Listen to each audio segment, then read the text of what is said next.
All right, hello. We're live and streaming for some action styles. Let me just explain the situation. We gotta go kill Track. There's a UDB up and a guildie needs some stuff, so we're just gonna go snipe it. Just setting up my characters.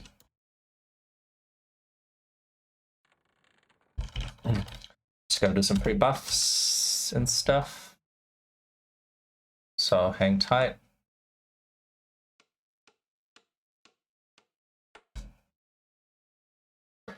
Hang tight, caller. It's very important to us.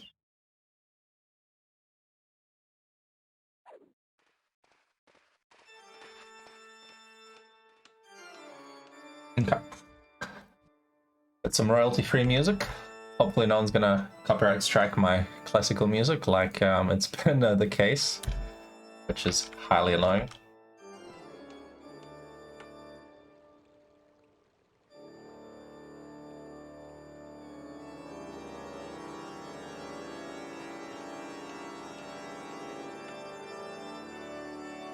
Gotta do some buffs beforehand.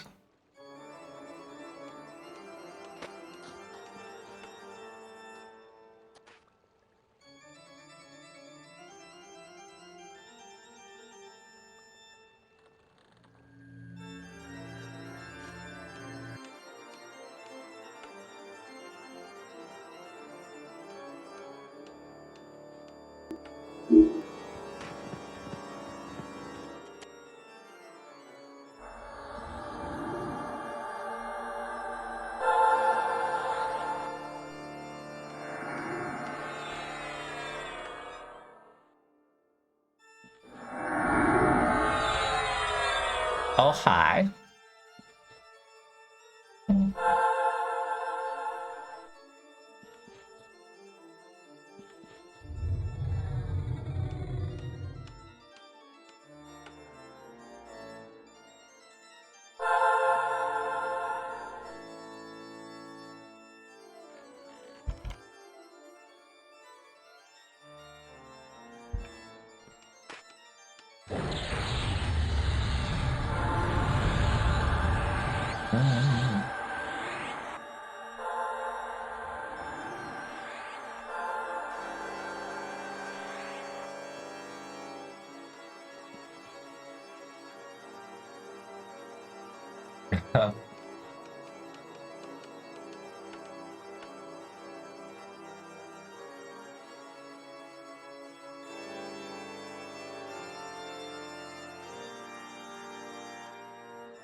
Look at this express service.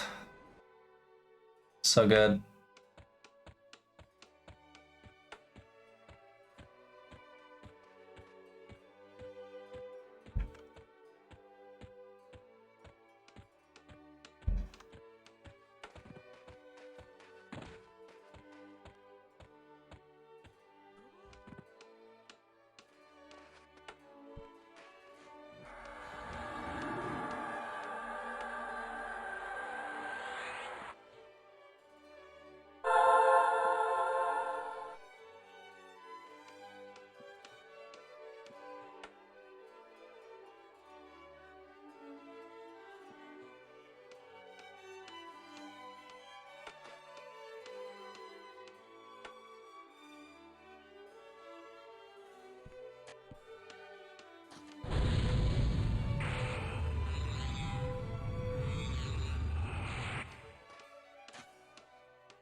Fizzle. Hot tub streaming now. That's what the people want. Let me tell you.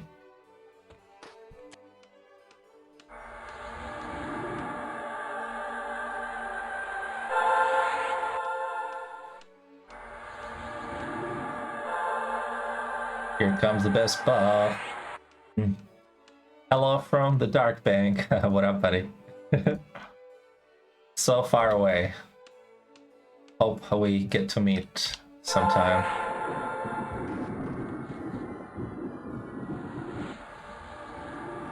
One day.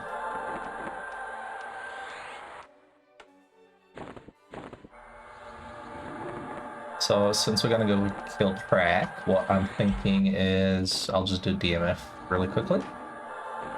That will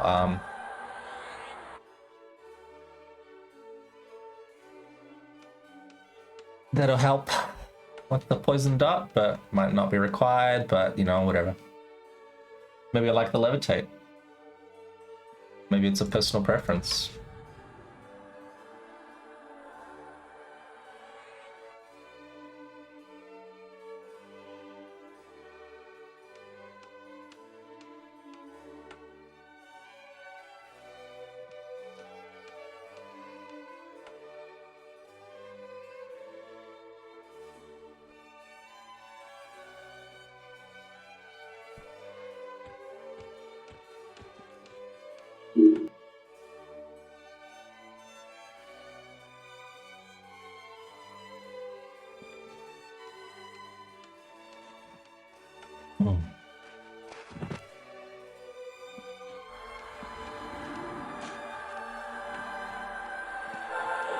Yeah. What's up? Look at this sexy yoga danced for me. Nice.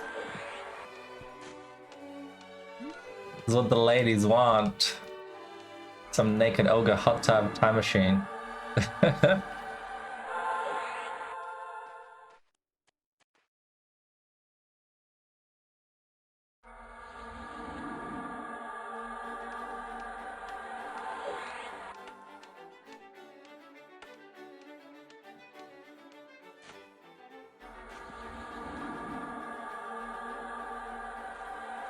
Ease. Oh, wait, no, that's not what I want.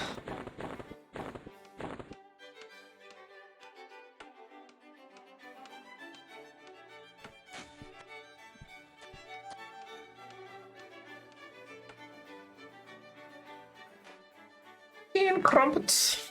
Tea and crumpets, some fine music. It must be coming through pretty quiet, I think. Let me see if I can turn it up a little bit more. There we go.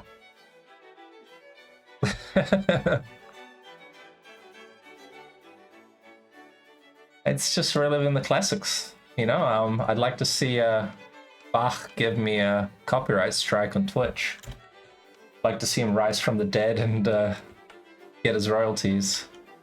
I'd like to see you try, buddy. No, not doing ST. My mage just happens to be camped there. I was doing some bullshit. I wanted some priceless weapons, so I ran my monk around the first floor of Sleeper's Tomb, seeing if any of the gargoyles were holding any priceless weapons. And then, of course, after making a big train, I kind of coughed myself back with stuff. But no luck on the priceless weapons. But I just left my mage there because we're doing Sleeper's Tomb tomorrow. And I thought I could help Koth. So I'll just run it back. Whatever, it doesn't matter. It's good exercise. It doesn't take much energy. Gnomes have short legs, so they can run without much effort.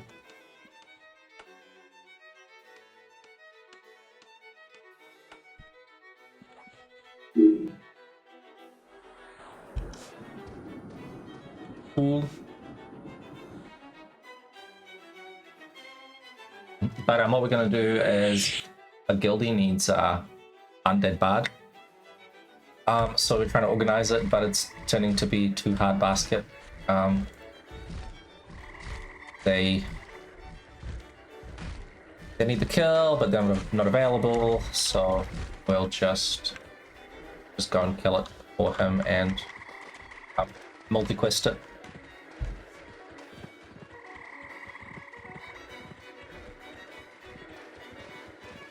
So it's just a quick little track snipe because somebody killed track and the Undead Bard is up. So it's an opportune time to go kill the Undead Bard. And it's an easy enough thing, you just need those white dragon scales, the smith part to turn in and spawn him, and Wellix just has it in his bard just to, you know, spawn him and sell the MQ and whatever, so we're just gonna do that really quickly. I thought it'd be fun. It'd be fun to record it, because track is always fun if things go bad. You end up with corpses in like the mushrooms, and then it's like a fun event of trying to recover your bodies from deep in Sibyllus, and everybody loves that. Everyone loves drama. Yeah, let's go. Gotta shrink my fat ogre, because if he gets stuck on a tree, then he's not gonna follow.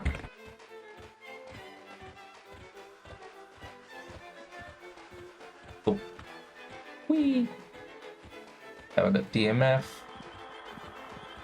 Ah, oh, classic.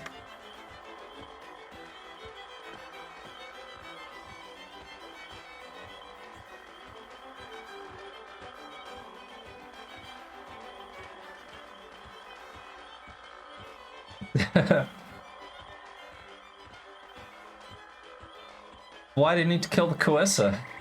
What's she done to you?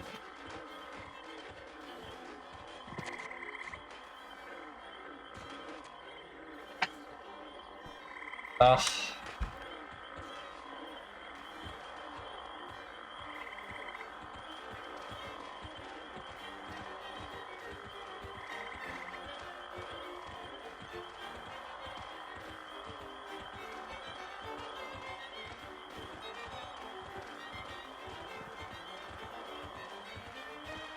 Was it you with Mind Blaster on in Hate just before?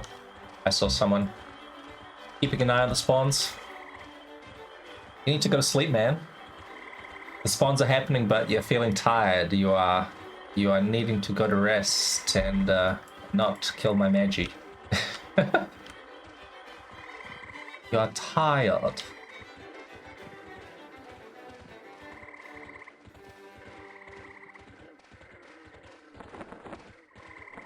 I was gonna go kill some stuff in Hate after this track action.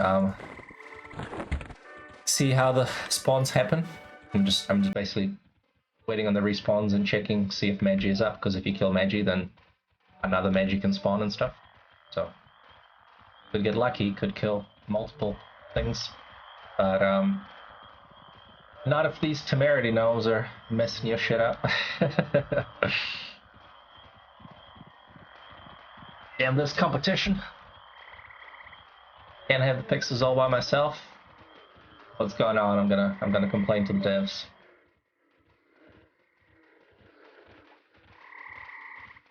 Oh, I beat him to it. Nice.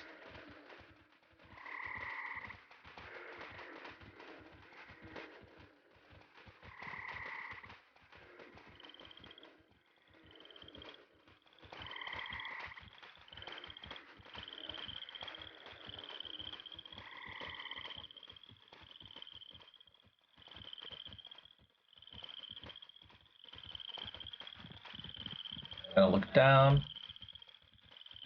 so that I don't overshoot the Sibyllus entrance.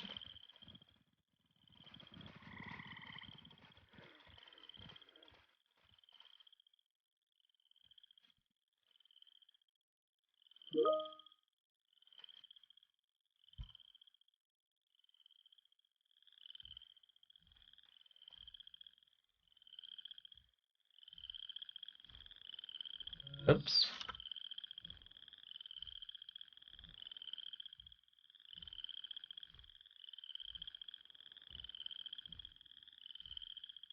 What's the bet? He's the next mini that spawns. Manifest it. Make it happen. Use the secret.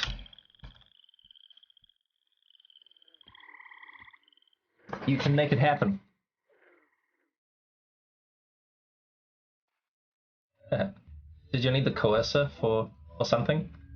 As far as I know, she doesn't drop anything, like just normal mini stuff. Doesn't drop the essence of vampire or anything like that. I've got a guildie that needs essence. So if that drops, oh, come on, still in the group.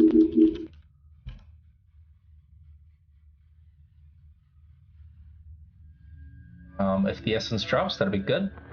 I got an enchanter I can log in. Make that epic hunting person happy.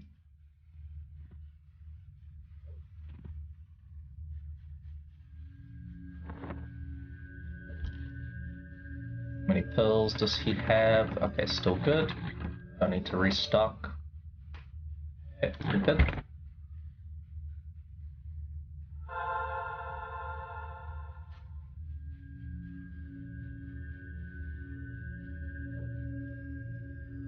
Is it where the revenants are in the northeast side? So there's the 2 in the maestro room, down and above, and then there's 3 in the 4 in the church. You've got 1 by the throne, and then 3 upstairs, and then you've got 3 up. You've got 3 up in the 2nd floor.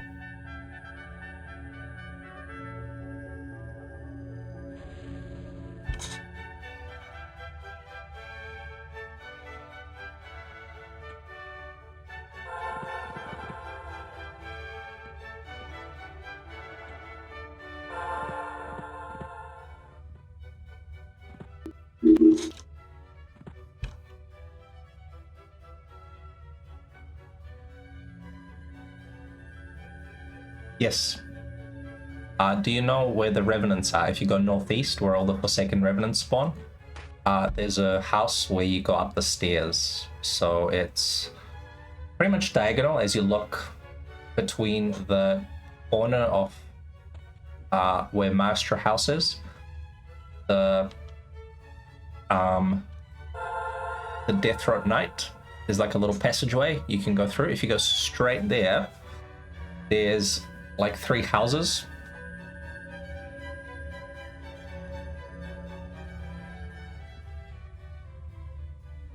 There's 3 houses. On the very last house, you go right. There's 2 revenants below and a little ramp upstairs.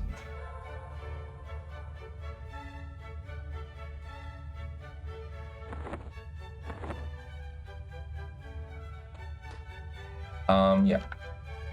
If you have a tracker, it'll tell you the direction. It's basically northeast from the safe spot.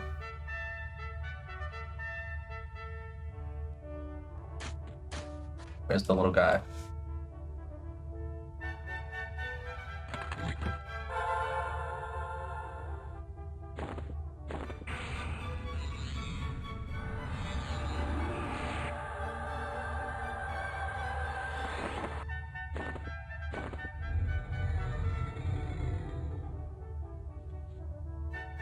Yep, that makes sense. So if you go north, there's 3 houses ahead of you, past the ramp, and you go between them, and you'll see there's 1 with an entrance ahead and 2 to the entrance to the right. It's the far right one.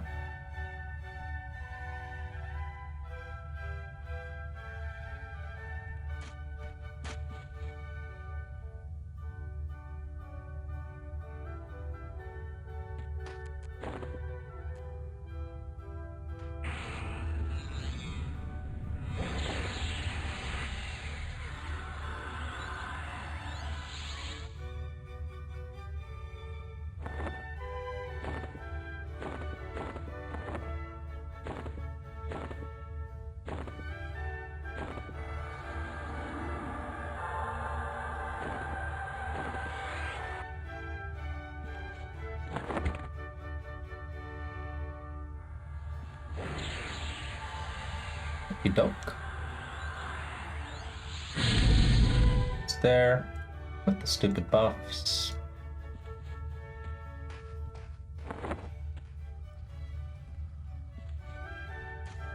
Let's get a cleric. Cleric hammer is good for this. Hammer of souls, nice. Then run on. Make my assist hotkey. Fall into a rock.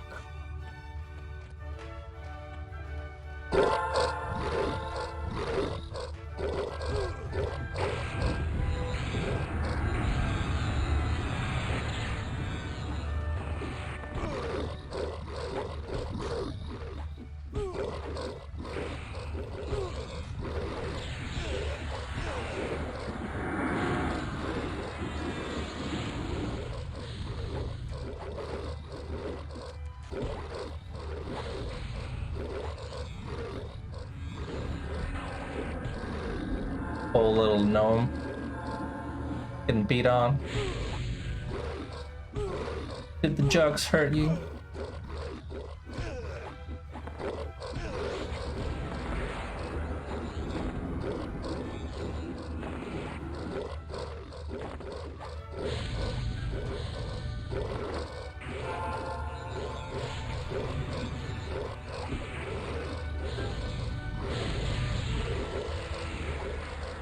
Oh, she must have just spawned.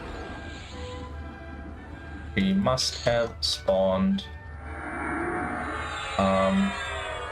moments ago.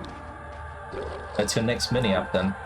So should be Coercer, Master of Spite, Avatar of Abhorrence, Mistress of Scorn, Coercer,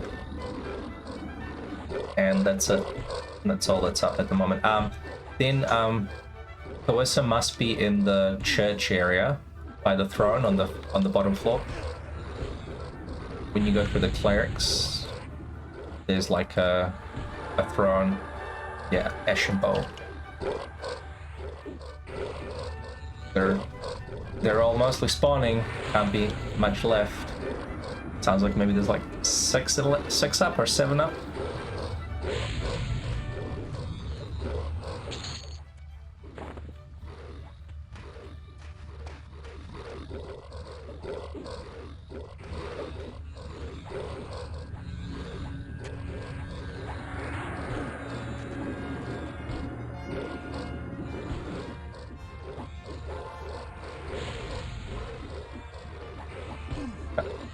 Maintain attack hotkeys.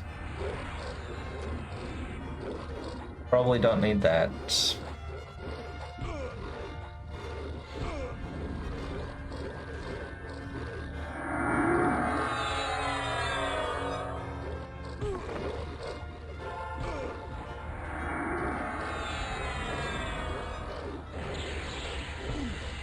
Typical. Do one nuke and it's resisted.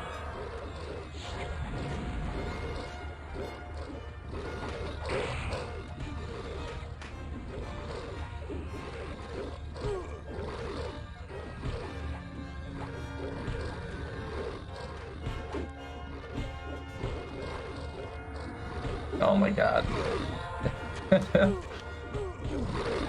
Trying to save the stupid wizard.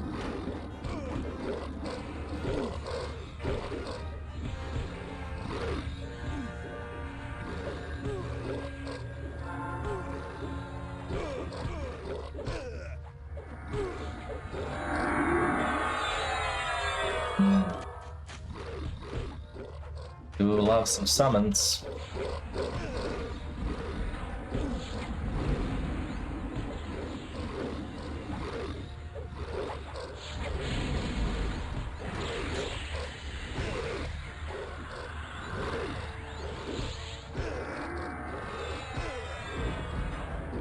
Guess I'll get some mod rods out.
All this jug killing makes me want to have a hot cup of tea. Sponsored by tea.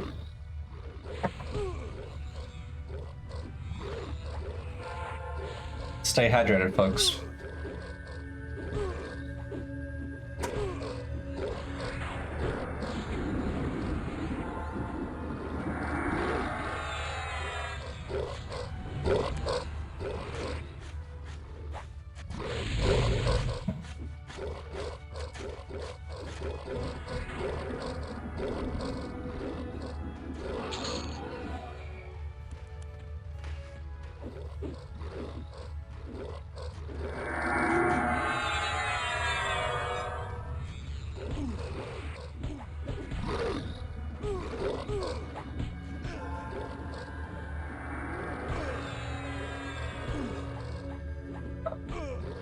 Yeah, exactly.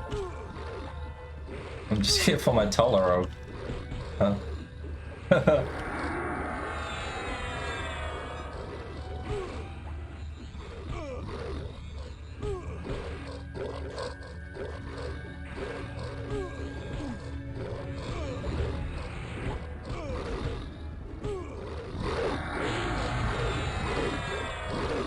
Oh.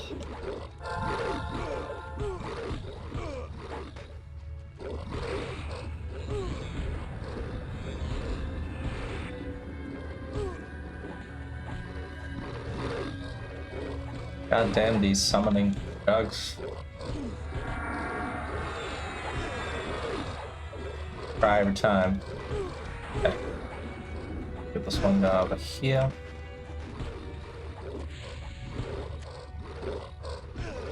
There we go.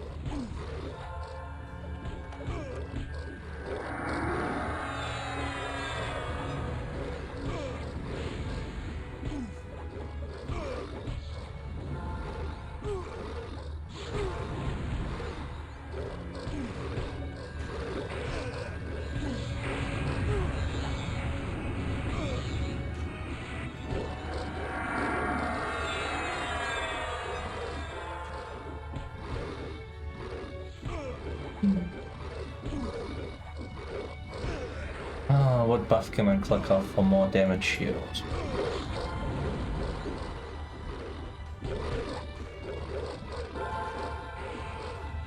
Probably nothing, to be honest.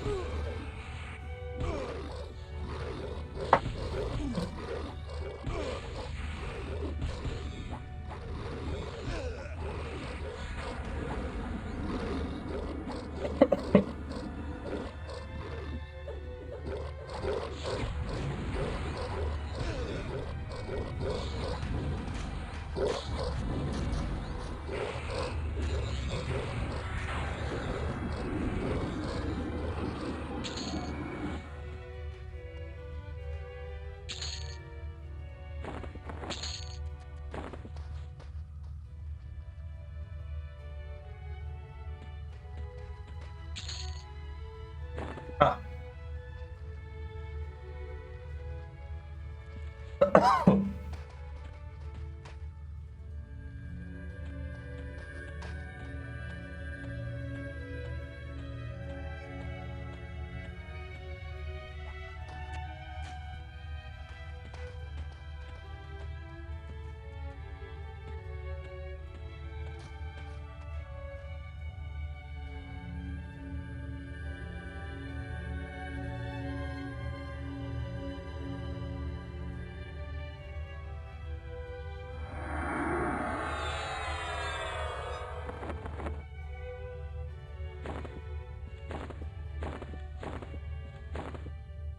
Interrupted by Modrod. Interesting.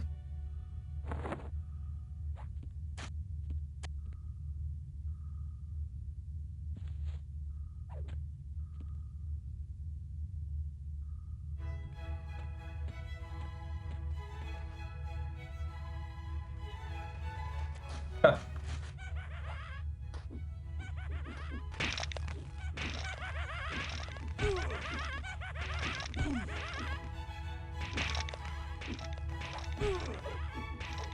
Oh, just killing the little... It's too bad you can't bottle automatically loot the heads.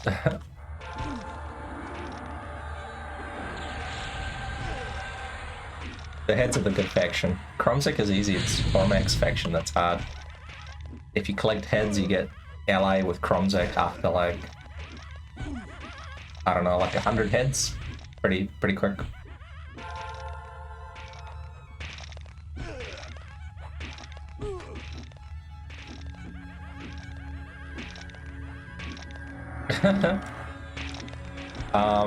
Actually, you can pacify Trakanon. I'll give you a tip. So Captain Valos is your turn-in mob. Train him to the Awakening Glance zone line, tash him, and snare him. This will snare park him. Then what you can do is you can pacify him and then do invis turn-ins. The person that needs faction opens the trade window, turns in heads, and then you invis the person and click trade. That will allow you to trade while invis. Just keep repacifying him.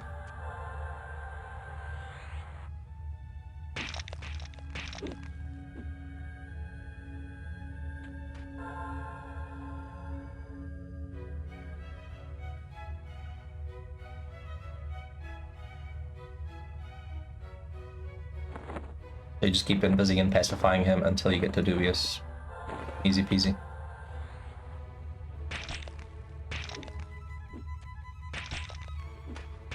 Yep. Re-invis after every turn and keep repacifying.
Yep, I'm just doing some crack bullshit.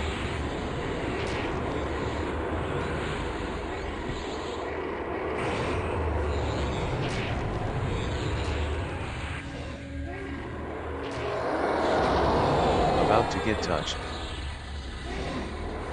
Got a little trigger for the crack touch and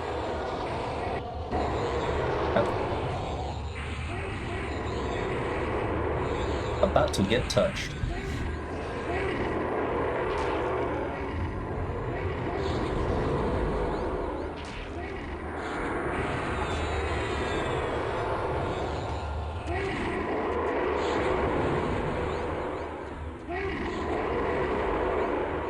About to get touched. Not gonna get touched if he's running. What do we get? Singing Steel BP. Ugh.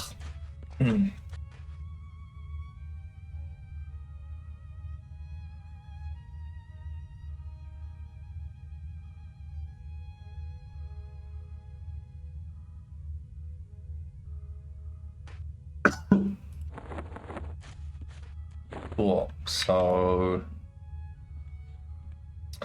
that's that. Got him nice and deaded. Now I just gotta get my strings to right character. I've got a spare pair of puppet strings.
Nice.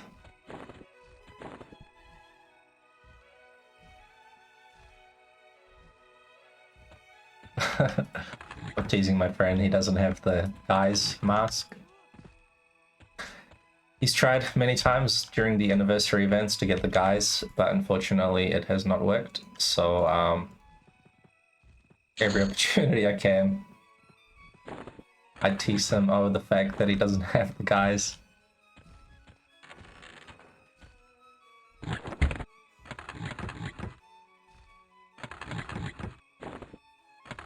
Just banter. Friendly banter.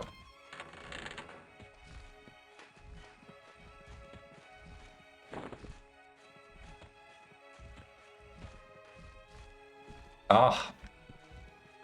God, that's the common spot that people do. So people usually clear the two places, which is the one on the ground level of the Maestro Hall, and then they kill the one on the first floor of the Maestro Hall.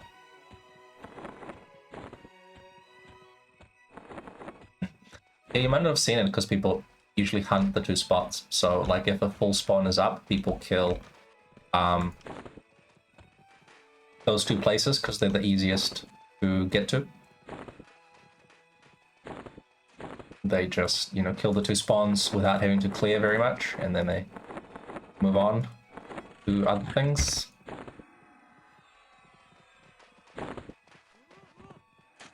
So usually the Maestro room is the ones that's dead. Either one or both of the spawns, so maybe that's why you haven't seen it.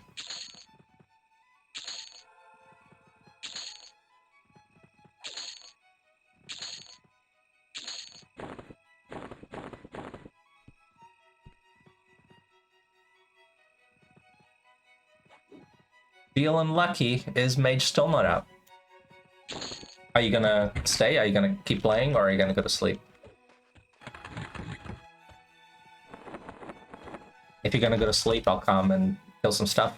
What I usually do is while I wait, is I just clear all the stuff around, and then you just have the named spawns to do, because you've got like 8 or 10 hours until they spawn. So, yep, sure, I can do that. Yep, I'll kill a Drake. I've got a guildie that needs it, but it's just an alt mage, and he doesn't really play that mage. Sorry, Necro. He doesn't really play the Necro. He asked me to help him with the book like 6 months ago, maybe more, and then I don't think he's even logged the Necro in since then. So yep, it's a good book. The funny thing is that if you have the gloves from Vextal, the book actually adds more damage. The gloves give like +3 or something, and the book does +4. It's very silly. Obviously, the book doesn't work for anything over level 60 pets, but at the moment it's better.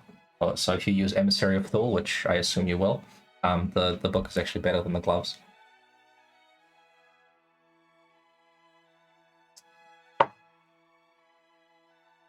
I am looking forward to the awesome level 65 pets. The Mage Earth pet is going to be pretty tanky, I hear. And the Necro pet, I mean, it's just even got an awesome name, you know, the Necro pet. What's the spell called? Let me just bring it up.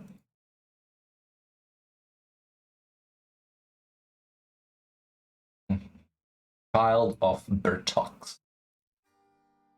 So good.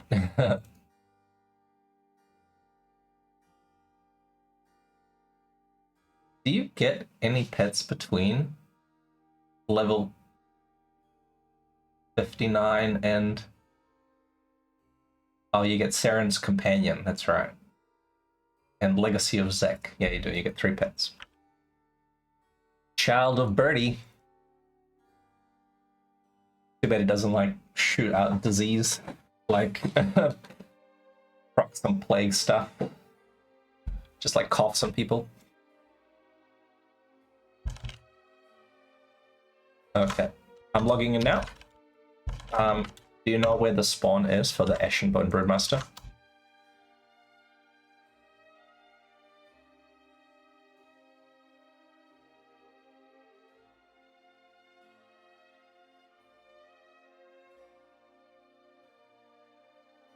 I gotta clear the maestro room area anyway, so you can show me where on the doll Inner touched you. Bad touch.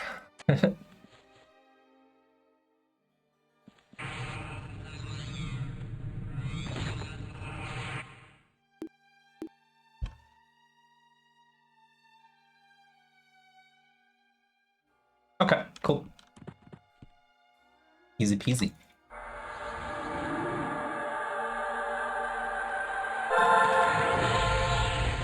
Where's your little mini blaster guy? I don't want to train you with pulls and stuff. Are you in the way? I don't want to be like, start bringing some mobs and then you end up tanking them on my whiz.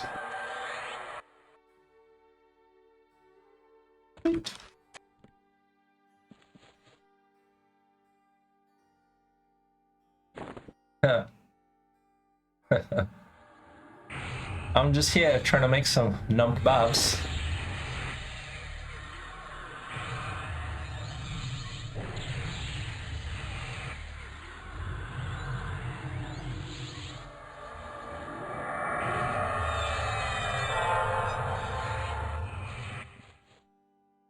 Getting set up, gotta get some buffs up.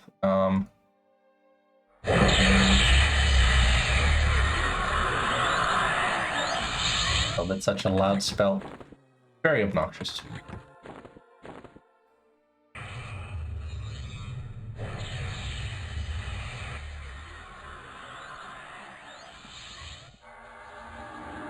Yeah, I got this done. Speed of the Brood.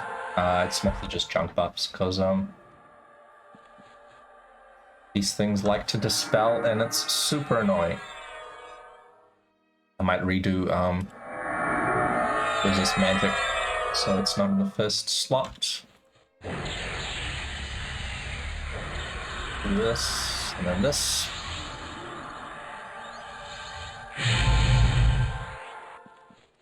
Alright, think we're good, think we're ready. Spell.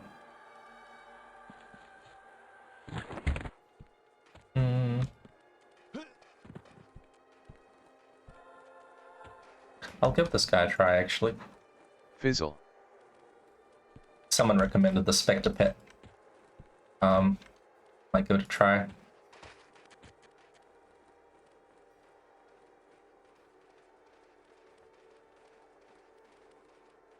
Just keeping an eye on these loading liches. I want to get one as a pet. So, see?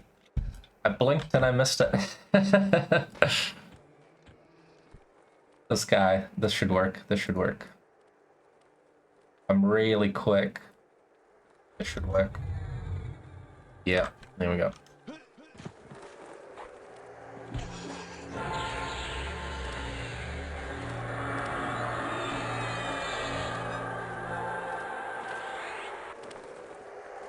Where is the bracelet? Bracelet, bracelet, bracelet.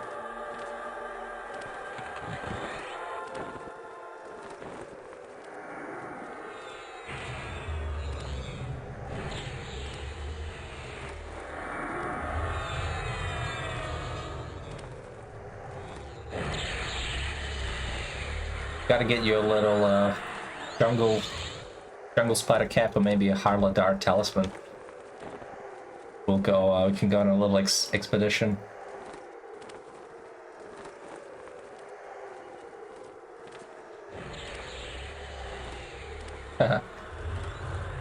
Yeah, see, this is why, you need a guild that can let you get any loot on any character, then you can get yourself some improved damage like the This book.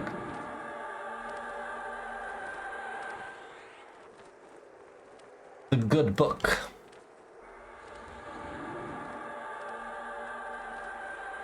I just gotta mez the spite golem because he's gonna come.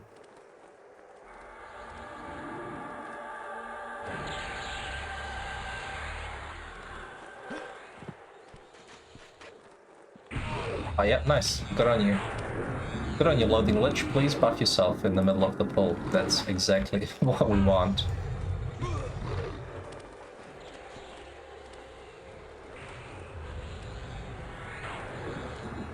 Precisely.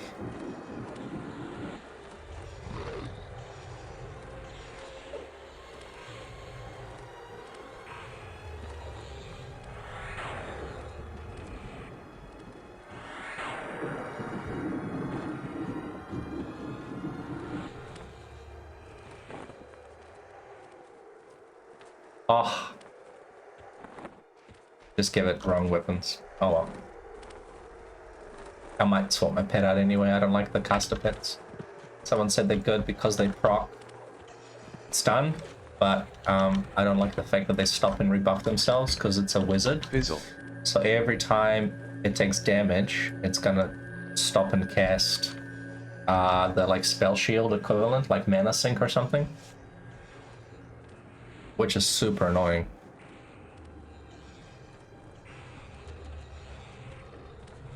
It's like super dumb.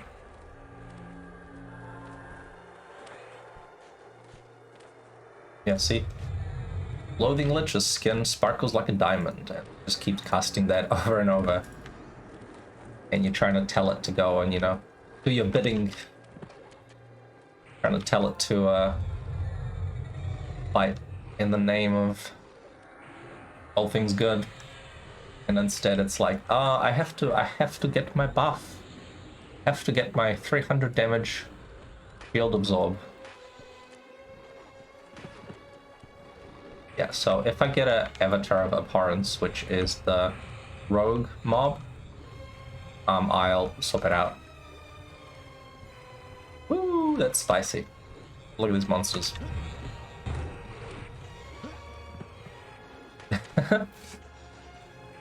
Thank God they have such a small aggro radius.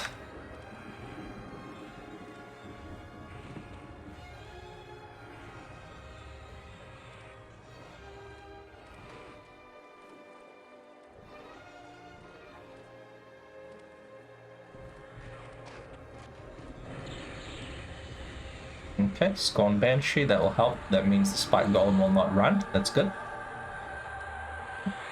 Unintended aggro, but it worked out good. I just gotta hit this Golem to get EXP. Yeah.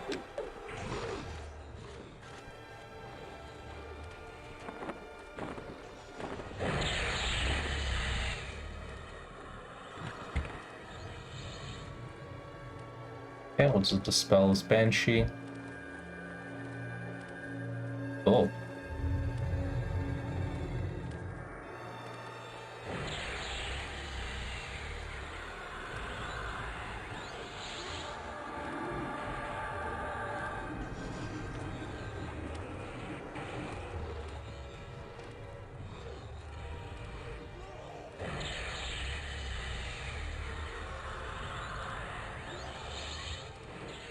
I don't like the ones that proc dots.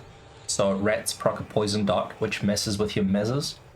If you get a train of like 3-4 monsters and your pet breaks charm and you need to like, just mez things, the stupid rat poison proc will keep breaking mez.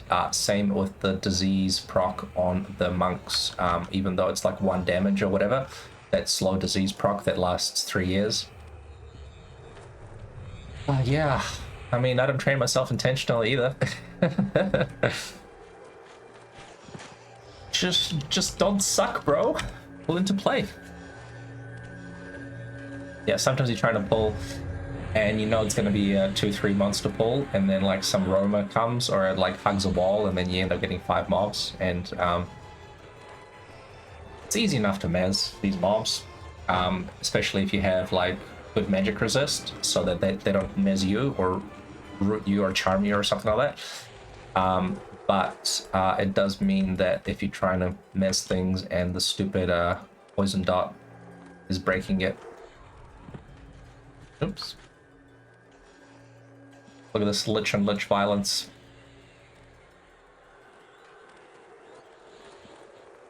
Come on.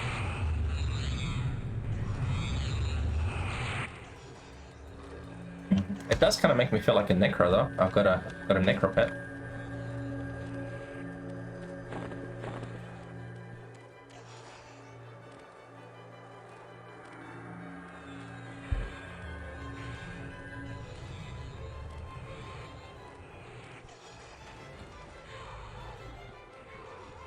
Okay, so Church Hall, I assume you mean this one. I'll just double check the spawn. Come on, little eye.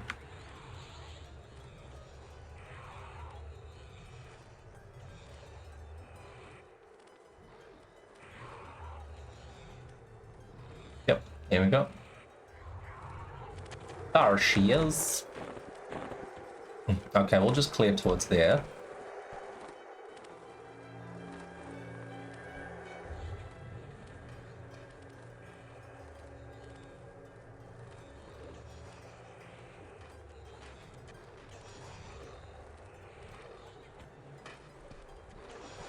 Yeah, the Ashenbone Dregs, yeah, they're a bit of a bitch because you can pacify them.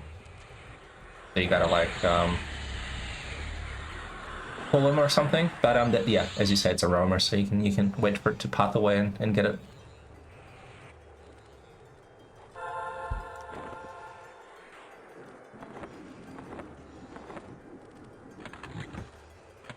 Oh. Where's my flower? Oh, there it is. Junk buffing. Damn, I've got too many bagfuls.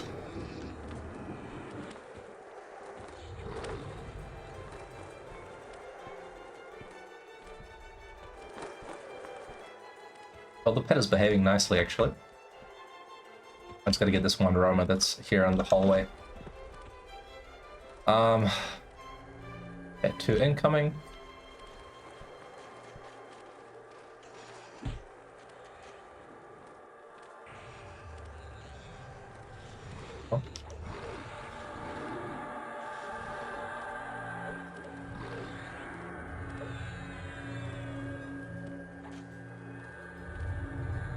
Pulling roamers from this area. I gotta get this little corner spawn here, which means I have to clear a little bit of the church. It's best to play it safe, otherwise you may get that intentional 3-4 pull. Or worse yet, if it's like a cleric mob starts healing through the wall, it's like, ah! Stop healing. Just like those mushrooms in Sebolus. Trying to camp the king and you get the cleric mobs constantly healing through the wall. Always a fun time.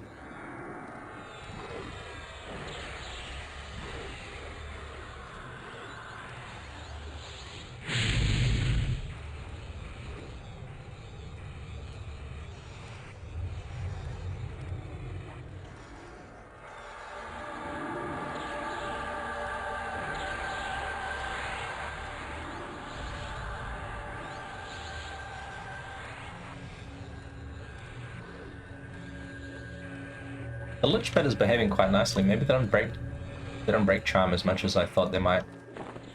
Usually when you try to slow them and stuff, they're quite resisty. But this one seems to be behaving. It's not breaking charm too much.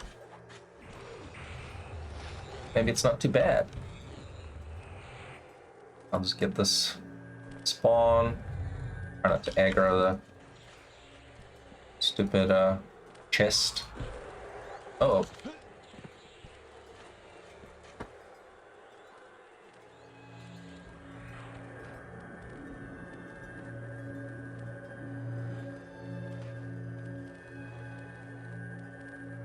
Well, maybe. The charisma changes for enchanters, that looks interesting. There's some patch notes from the dev talking about charisma influencing charming for enchanters, but I don't know if that'll be bad or not. From my understanding is the changes should only matter on the initial cast, not the individual tick saving throws. So it should only matter when you first cast Charm, not in the future. Like not on every tick. But we'll see. As an enchanter, you hit like 200 charisma anyway, or aware. Well, not in my case, but I guess I can give myself a charisma buff. We shall see. We shall see. Yeah, it shouldn't matter on the duration. I love how Tolvin was very vague on the patch note mechanics. He just kind of said, made some changes. Not made this better or made this worse or whatever. It's just keeping it vague.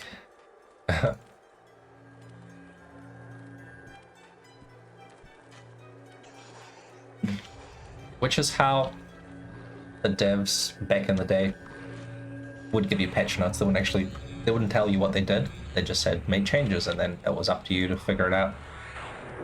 Which is fair, you know.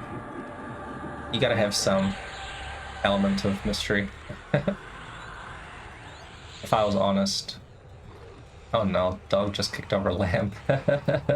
Don't set your house on fire, buddy.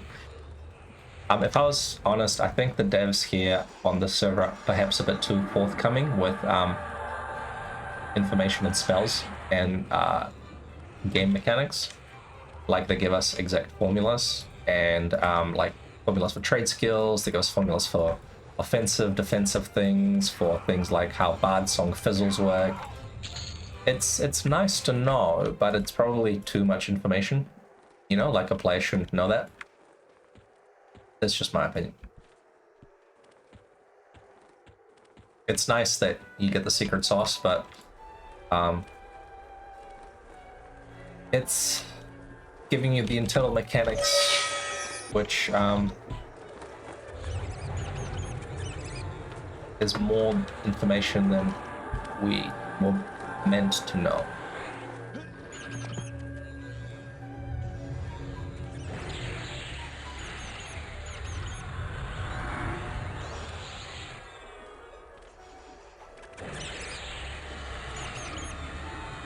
With this Mini Blaster says he goes AFK for a second, and this rat sees blood. This rat is like, I'm gonna eat this gnome. Gnome snacks.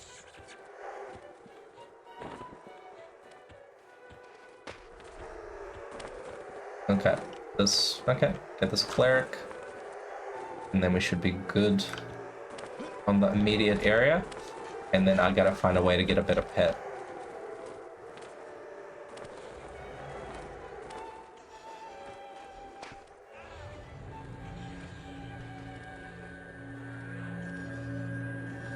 Maybe I'll try the Loathing Lich. He doesn't seem to be buffing himself too much.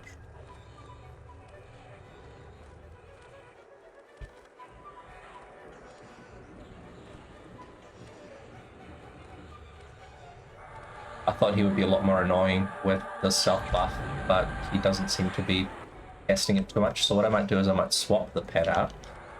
I might get this guy, because it gave my pet wrong weapons.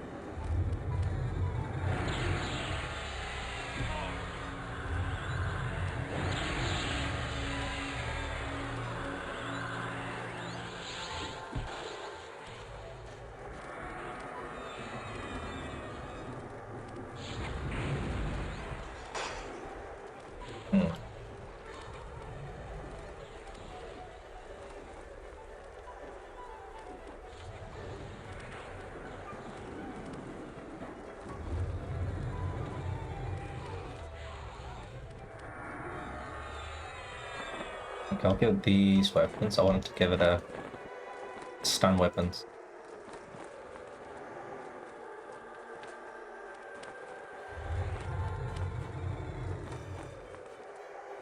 You better not be looting my rusty dagger. I would never financially recover from this.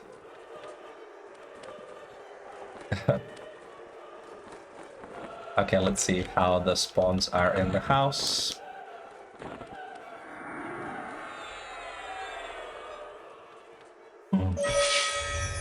Oh, yep, this guy immediately breaks.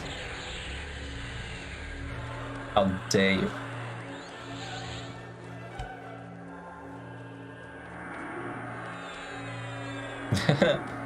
Yeah, Shisa weapons are great because you can't actually vendor them. Vendors don't accept them, so you're like, okay, pet weapons it is.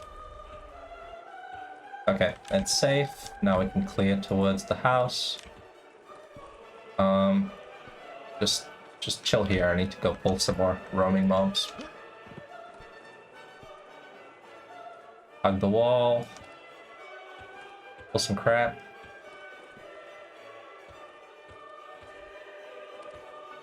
Ah, that would have been quite an aggro message if that was an aggro message. Okay, there we go. Sometimes those praise Inaruk messages give you a bit of a fright. It's like, did I just aggro the entire second floor? Uh-oh. Okay.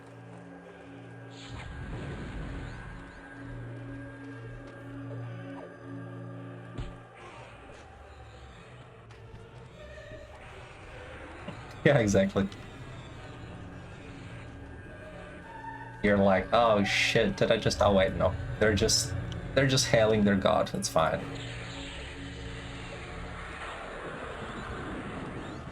Okay, so this should be stunorama on the mobs, because the Lich Pit both... Oh yeah, nice. Good pull. Brave Gnome.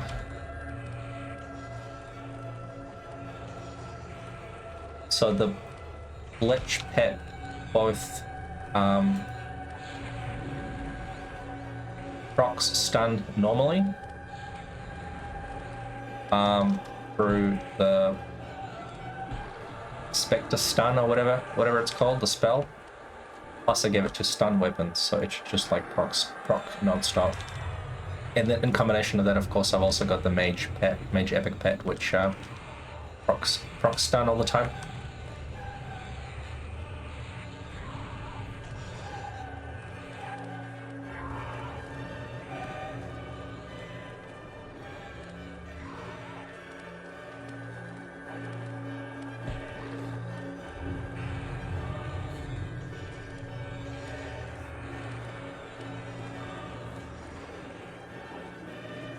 Yep, good strategy. We gotta clear the roamers anyway. It's better to get them now than wait for them to path around, and then they'll just add like 10 minutes later.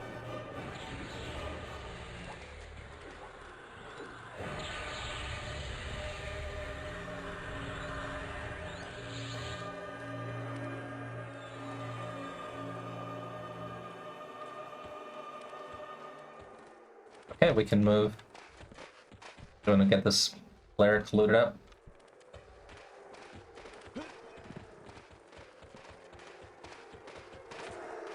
Bad loots, bro. Look at this. 9 charisma. Perfect.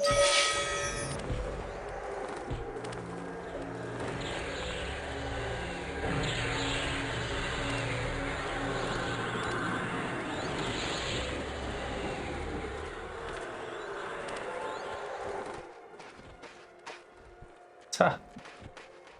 I like moving around, man. It's makes it much easier. The pulls become really long otherwise, and you have gating mobs. I don't like pulling them too far away from the spot, because if the mob gates, it's super annoying.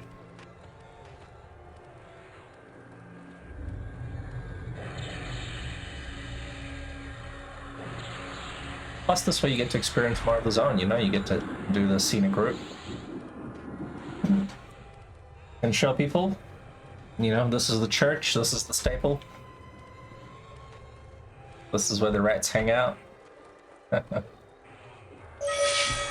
Oh, shush.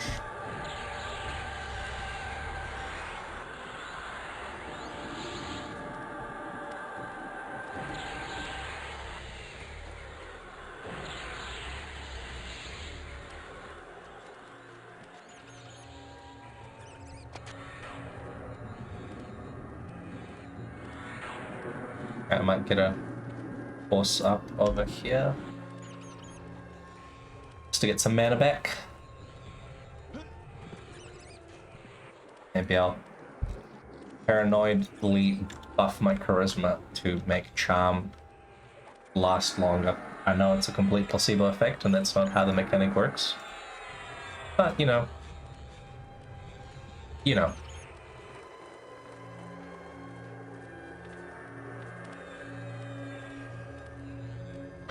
When I roll full loot, I always make sure to roll 2 times for practice.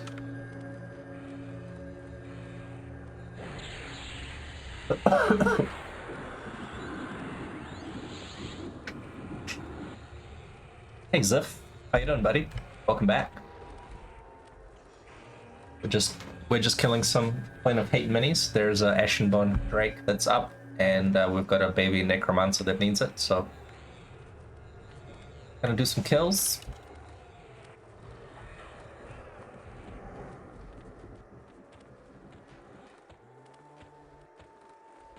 Alright, so this. Oof. Oof. Maybe a little bit too close. I'll give it a sec. Just kill this guy for good luck.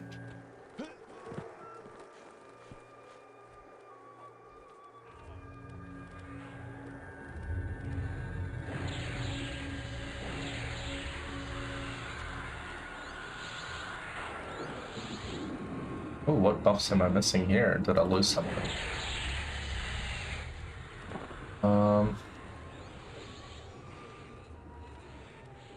Okay. Alrighty then. Nah, there we go. He just moved further. Psych. There's gonna be another lich that's gonna come down the stairs, down the ramp.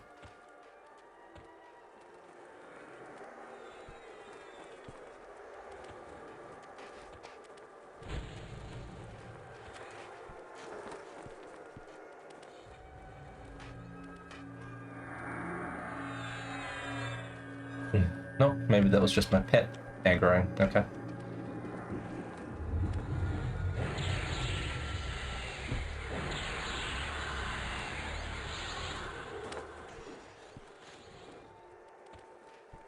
Okay, never mind. That was just my pet saying hello. Okay, I'm just gonna change. Now, did you know this fact? I will show you a fact that you may not be aware of. Do you know how Ashenbone Drakes are bellycasters? Did you know that the Ashenbone Broodmaster is not a bellycaster? I will demonstrate. Casting the slow spell on this mob from distance.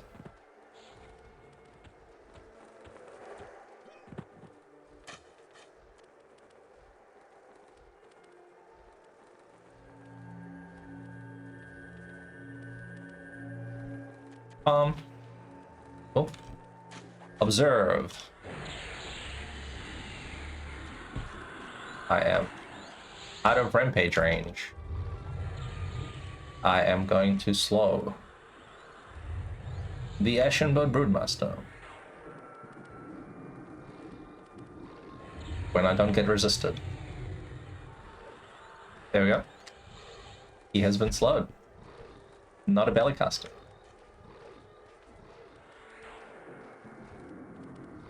A little quirk.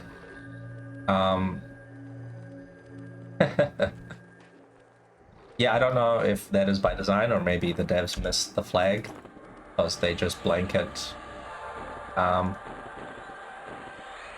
selected all the minis and gave them all equal abilities or whatever, level 56 and whatever comes with that. I don't actually know what is accurate. I don't have the means to go and camp this crap on EQ Live and find out. But it's a minor thing that I don't really want to spend the time to figure out. Yeah, exactly. Tom 2 would be a lot tougher if he was not slowable. Because sometimes you get a double spawn and it's like two elites or like an elite and the commander next to each other, and you can just, you know, slow the commander and he's easier to off tank than the elite.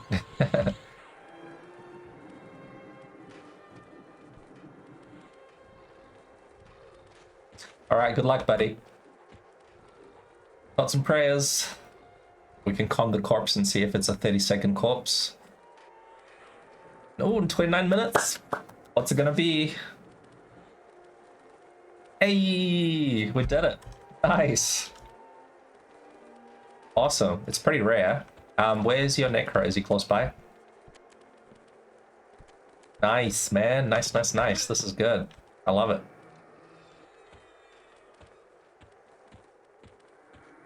Sometimes you get like really hyped up that you have a 29-minute corpse. And it's like a ruby or something on the corpse, and you're like, you tricked me, you son of a bitch.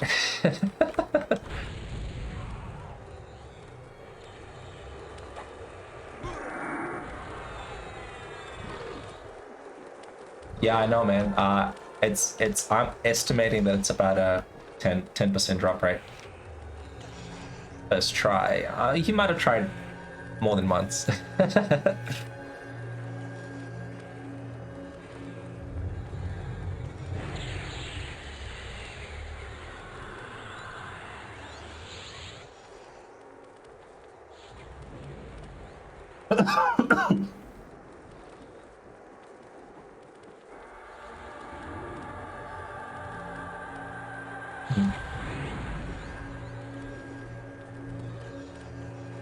That's cool, man.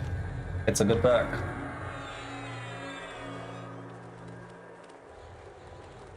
Sludge, I like the name. You're gonna do well in Crypt of Decay in PoP. Just sludge and pus and goop.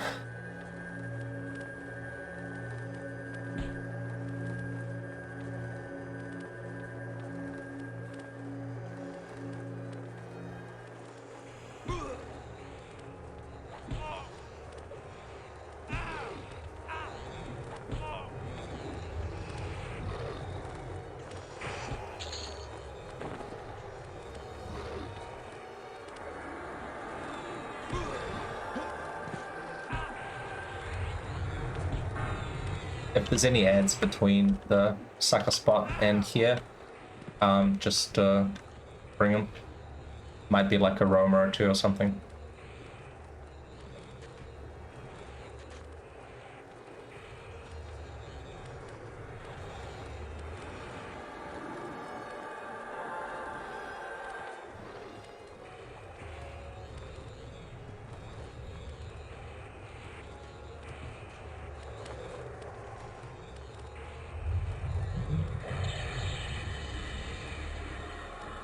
I better change my spells.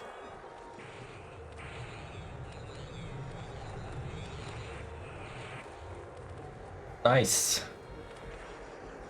Oh, you got the epic as well. That's cool, man. Necro epic is quite rare. That duck stick. I wish that snare cast time was like an extra second or two quicker. It's so hard to channel it when you're being hit. Any hit interrupts it, and you go like, just let me snare this thing. Doesn't even have any negative resist modifier like the Druid Epic is like a -100 magic resist dot. This is just plain old 0 resist snare with a 7-second cast time. It's pretty annoying. But it looks cool.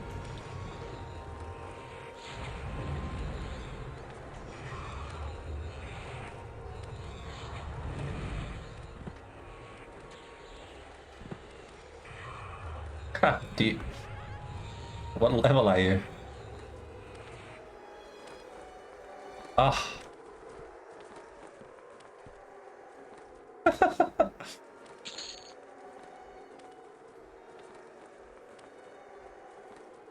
52. God, kids these days don't even have the level 53 pet. Or the 56 pet. I was gonna say, like, you need the Emissary of Thule, but he's still got some levels to go.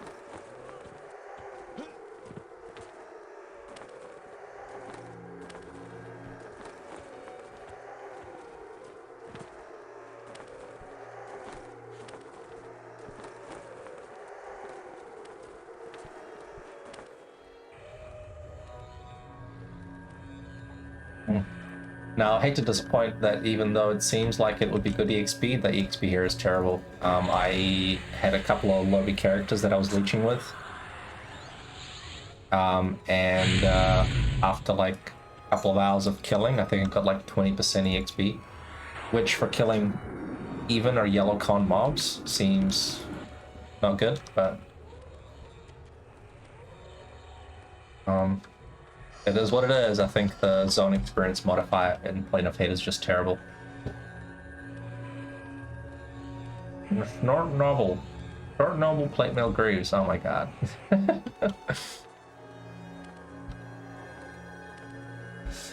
Necrovac, what's that?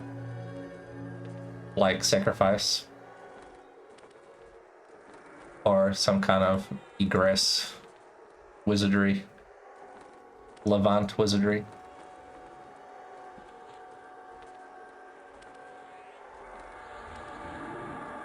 It's like Bolts has like Kothbot mages that have mage epics on them.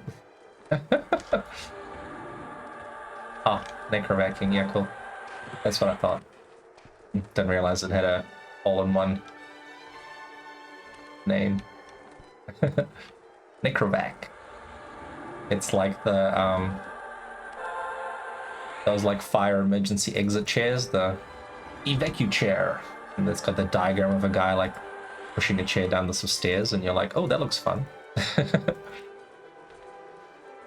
Hold up, I got some text messages.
Ooh, Kale Robe. Alright, right, that's what you're doing the faction.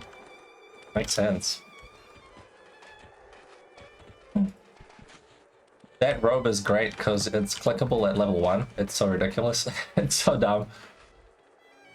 All the Kunark armor is like level 35, but all the Velius armor doesn't have a level cap. The designers just missed it. So you can have like level 57 corpse summon on a level 1 character. It's genius.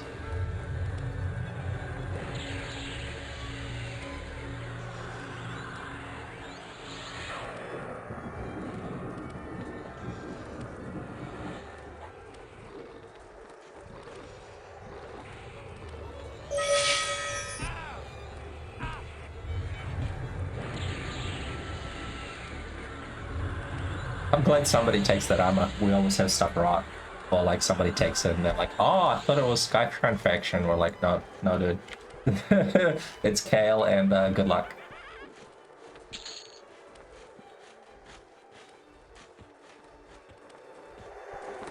Yeah, it's free for all for us as well. It's like if you want to loot it and do your quest, then good luck. Sometimes the 2 Kirakiris aggro here, but guess not today. I do like killing the mummies because they can drop the shurikens, and they can also drop the slowstone amber, which is cool. I'm just gonna go and kill this Deathrot Knight guy.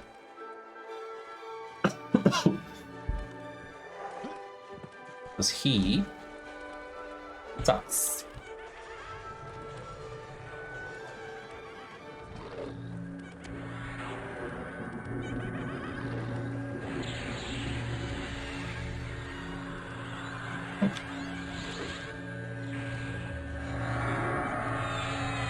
Damn, this loathing lich is tanking pretty well. I'll see if I can turn him around.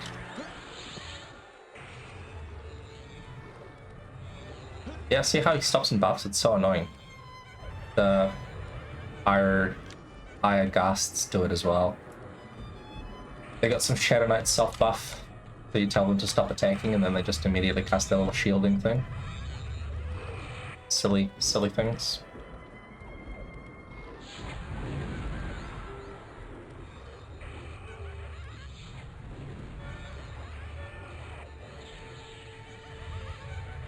Yeah. He's not too bad for a red con. Luckily, because you can't slow him. He would be quite nasty. He would be like the gatekeeper. You'd come in and you'd be like, oh, I can kill these level 50 rats, and then it's like this red con guy who just can't be slowed. And he runs as well. But luckily he's not too tough.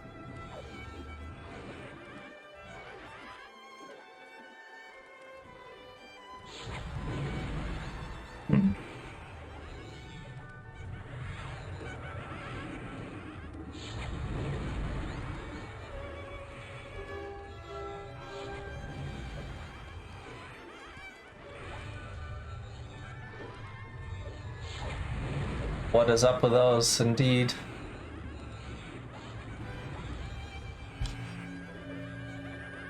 It's kind of funny how, like, one small mechanic in a zone can make it so much tougher.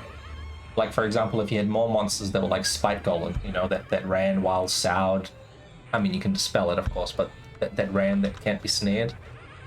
Or, like in Plane of Fear, you know, the Scalings, like ridiculous stuff like that, or like those tentacle tormentors that AE dispel you and shit like that. It's so easy how like one small mechanic change can just make an encounter so much tougher, and then, you know, the devs don't really implement it very much.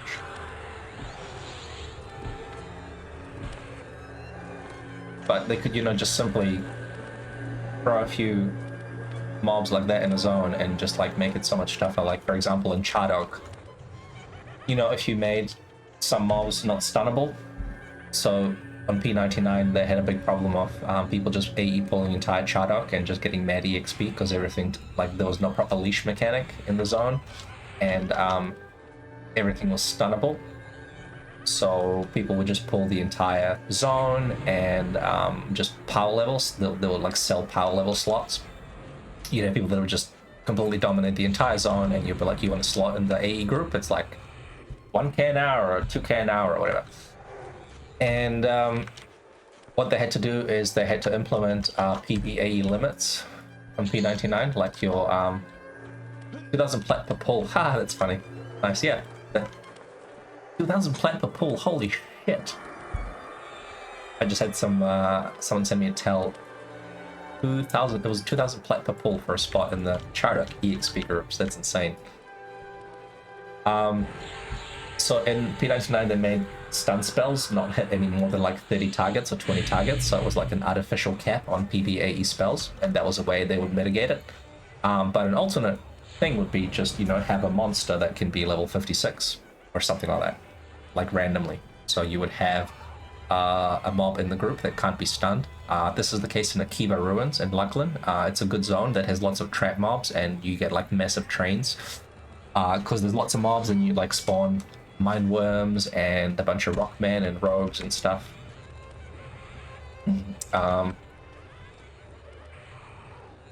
that would be really nice for PvE pulls, but unfortunately, some of the mobs are level 56 or 57. So you have like, you know, if you pull a train of 20 monsters or 30 monsters or 40 monsters, you would have maybe like 2 or 3 that can't be stunned, which would just completely mess up your PvE. Same with Velk's Castle. It's really good. But unfortunately, some of those icy servants and some of those sentinels are really high level. So if you try to pull the whole castle, you gotta like deal with the sentinels. You gotta like have a way of high stunning them, or maybe mezzing them or something outside of the pull. Otherwise, you just get wrecked. Or like high level named dogs. Sometimes a dog can be level 57 or higher, and they can be quite resistant as well.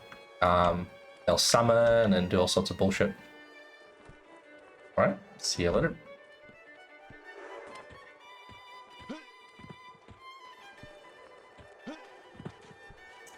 I'm just gonna pull the Revenant House, just in case we get lucky with the Mage, the Enchanter Epic Piece, but what I need my area effect Mez for this, because sometimes the pull brings multiple monsters.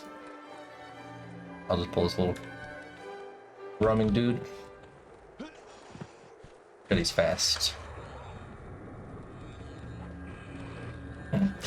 Wait, nice there on the good hustle. I didn't know you played a P99 there, Beast. That's pretty cool. This is why P99 is treated as beta, because that server is just so screwed from like years of abuse. You know, people like leveled in Chardok for like 4 years or something like that. Completely broken leveling mechanics. This is why people have in Uber guilds, they have, you know, level 60 characters parked on every raid boss.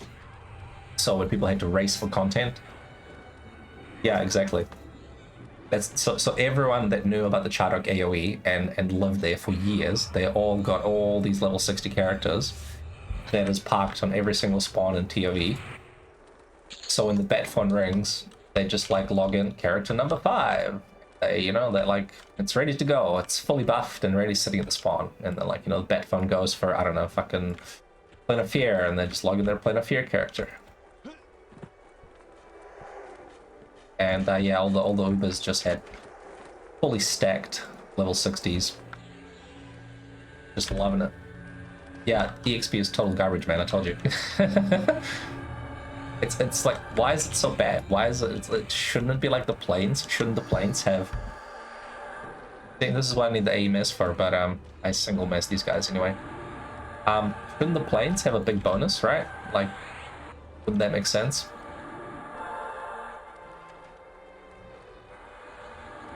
You'd think so, right?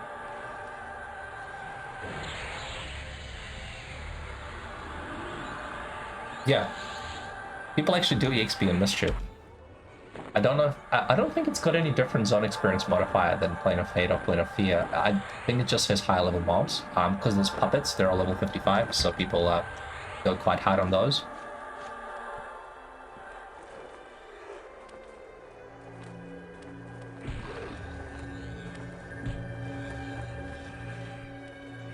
I know Short Oak loves his Plane of Mischief.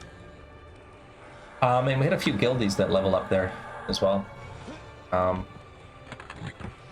I guess it's like not contested, you know? Not many people hunt there, so you've got exclusivity of spawns, and if you get lucky with the cards... Yeah, the audience, yeah, nice. I think I bought a few cards from you, right? I bought those like Black Thrones and... So I remember buying some from you, I think. I was trying to complete the Blue Flower because I had a bunch of melee characters that needed magic resist in situations where I didn't have an enchanter, and it actually worked out quite nice because I have a few situations where I'm killing some boss and you get dispelled or something like that, and you don't have time to swap to the enchanter, so you click your little flower, and it's almost as good as group resist magic. It's plus 50 instead of plus 55, so quite handy, quite nice. If you have the Cursed Breastplate as well, what's it called?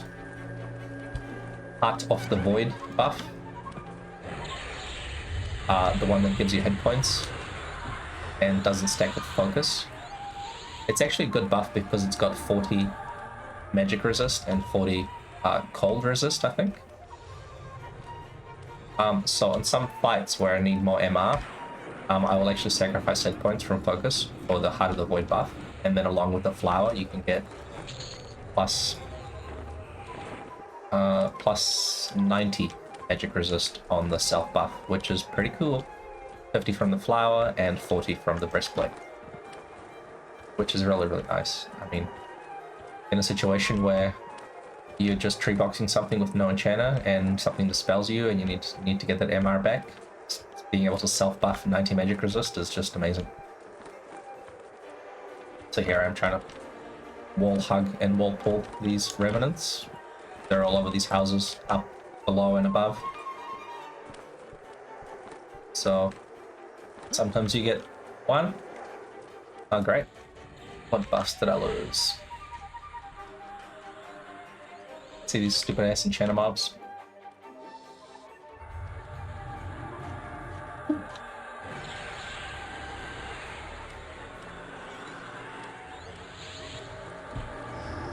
They use my weapons against them, against me.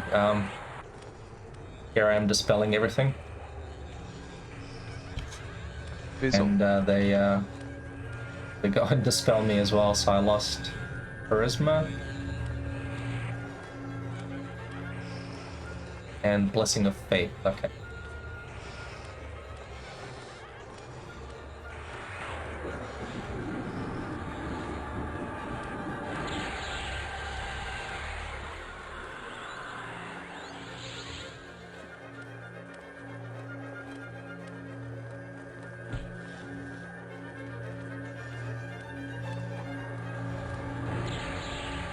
This is why I like just having lots of junk buffs, because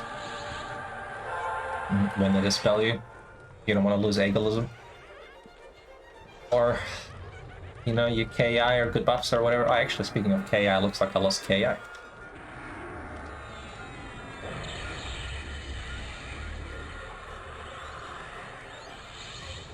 Really annoying losing your good buffs, so the more crappy junk buffs that you have, the better, which is why I'm clicking these flowers of functionality. They give me poison resist and disease resist, which you don't really need. I mean, one of the minis procs like a poison-based slower, or like a snare or something like that, but it's you know, it's easily curable. But it's not required. You don't need the buffs for that. It doesn't really matter. It's just as a junk buff.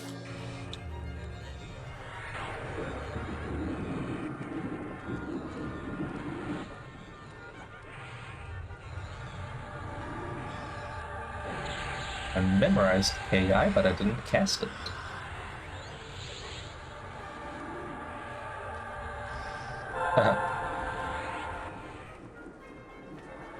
Maybe we'll get you to loot the revenants. See if you get lucky on the essence. No, I don't have KI one on this character. I've got it on my main one. I know. I bid on it a few times, but I didn't want to pay too much because I already had the Grimoire of Enchantment, so I wouldn't actually use it as a primary slot weapon. It'd solely be a clicky wand, and I think the most I bid was like 5 or 6 DKP, but unfortunately it's been going for more than that, so I have not got a second KI one. Sad times, I know.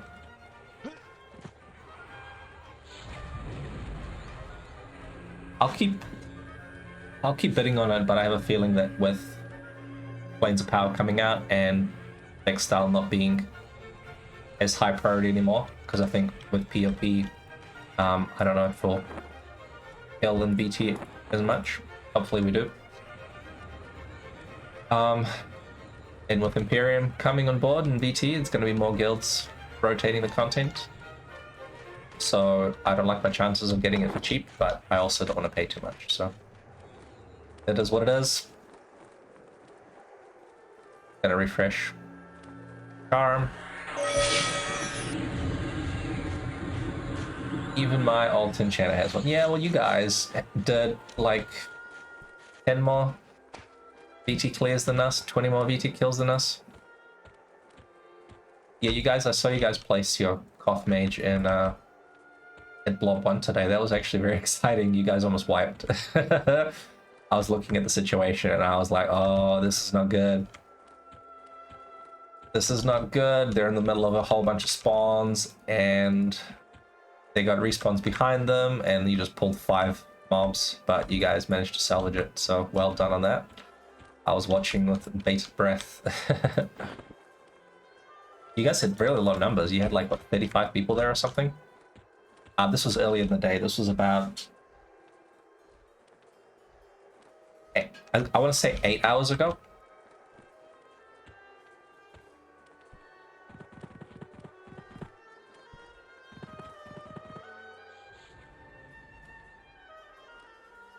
No, it was Imperium.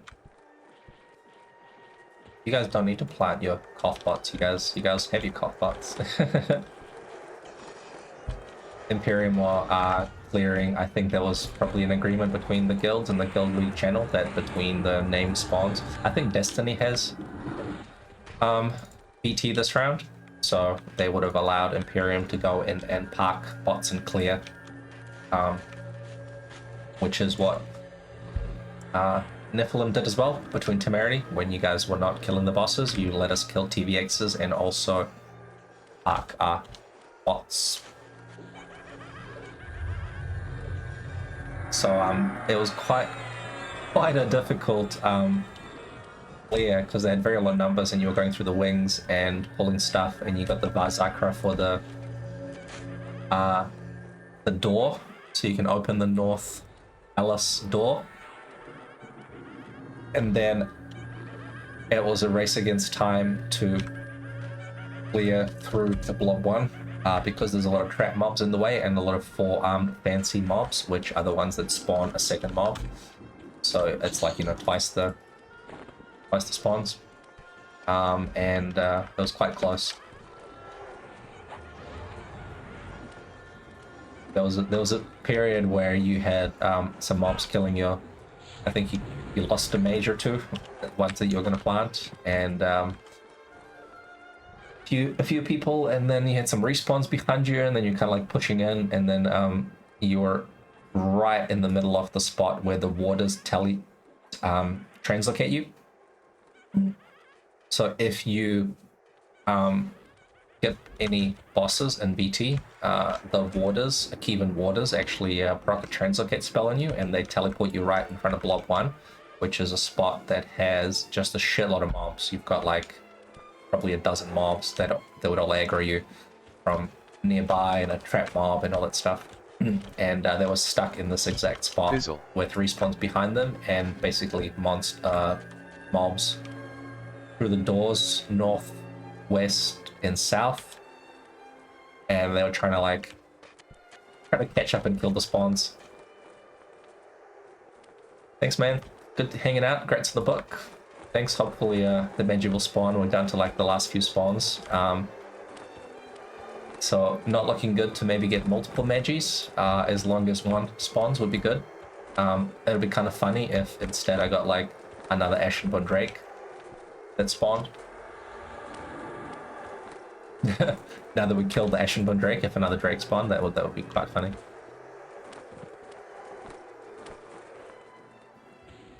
Yeah, you guys did well with the low numbers. I was quite surprised you had like 35 people clearing through, and you guys don't have that great gear as well. Like, you haven't been clearing the Luckland content as much as everyone else, and it was pretty impressive that you managed to do it with low numbers.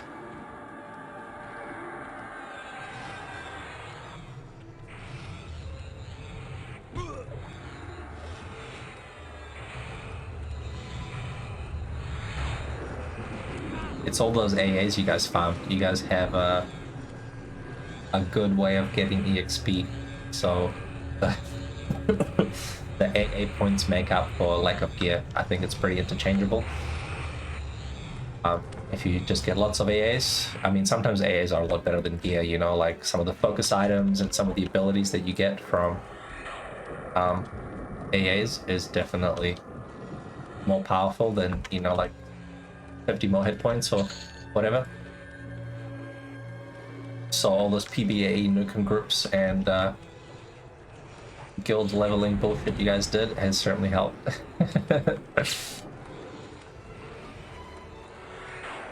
Which is why I think you guys are going to do great in pop, because you're going to get those levels real quick. You're going to have the time zone advantage, so you can level while all the American people are asleep or at work. And you're going to catch up on levels really quickly, and the POP gear will just be flowing.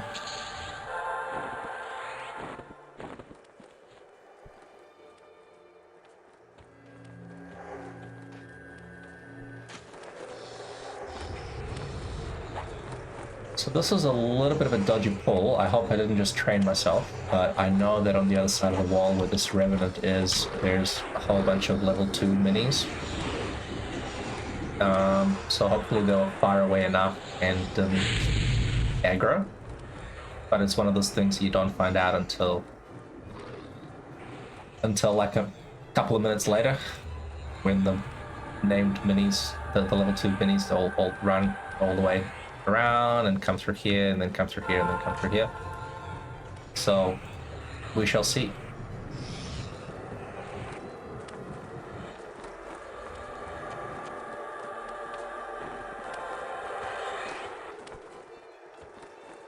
PvP is gonna be fun.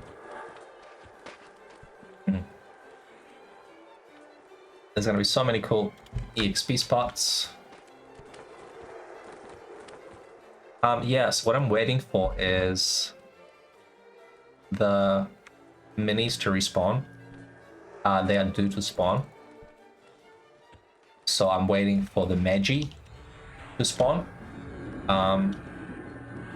Thus far, there's been maybe 5 or 6 minis that have respawned, but it hasn't been Magi. So what I'm doing is I'm clearing all the trash that's between me and the minis, so that when the names do respawn, they do in the next, I don't know, 5 hours, 6 hours.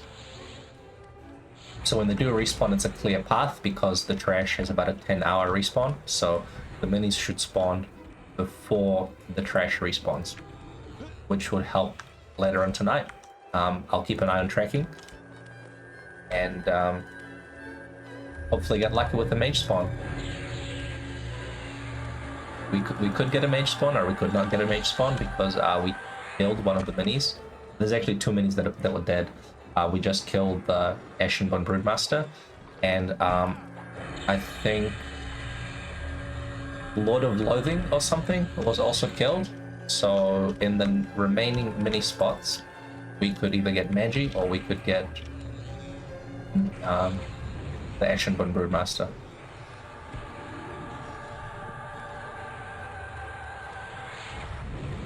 At the moment, it is 6:15 p.m. in New Zealand time, so I have like another 5 hours or so until I have to go to sleep. So the minis should mostly respawn. It could still be the case that Variance doesn't respawn all the minis before I go to bed, if they spawn at like the very end of the window. But we shall see. Yep, sure is. Magi Tassa can be a little bit of a bitch. It was a contested period, but my worst no staff period was like about 4 months, 4 or 5 months, where I would be checking the spawns, killing the spawns, trying to get the respawns and whatnot. There was somebody else, so maybe multiple people that were competing with me at the time, but it was a challenging period where I didn't get them for like 4 months, and I was actively trying. So if you have competition, then it's more difficult. If you don't have competition, then it's a little bit easier. But yeah, he's definitely a bitch.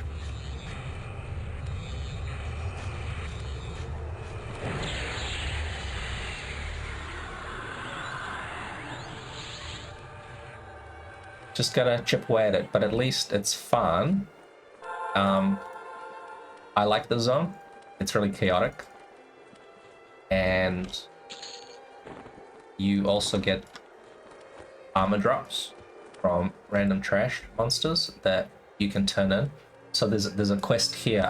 This is not something that exists on P99, but because we're in the Planes of Power era, there's a quest in Plane of Knowledge where your class trainers, like the monk trainer, the druid trainer, the cleric trainer. Oh, thanks, Beastmaster. That's great. So you've got 25k to go, I believe. You have paid 125k, and you've got 25k to go. Nice. You can turn in the drops of this armor into the trainers and POK and get a random gem. So, for example, this, you turn it into the Ixa Shaman guy. Oh, okay, there's a cleric mob that is healing this revenant. This is not good. Okay. Okay, there we go. There's the cleric mob. No, don't dispel me, don't dispel me.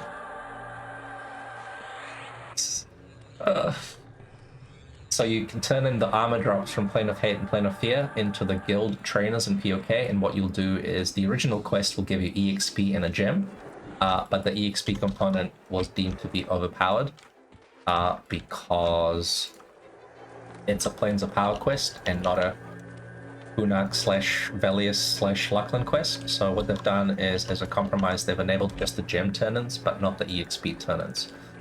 So just hunting these little minis and getting armor drops will get you, you can either get a peridot, a raw diamond, a diamond, or a blue diamond. Blue diamonds are quite valuable because they're used for Luckland blacksmithing quests, which is really good armor.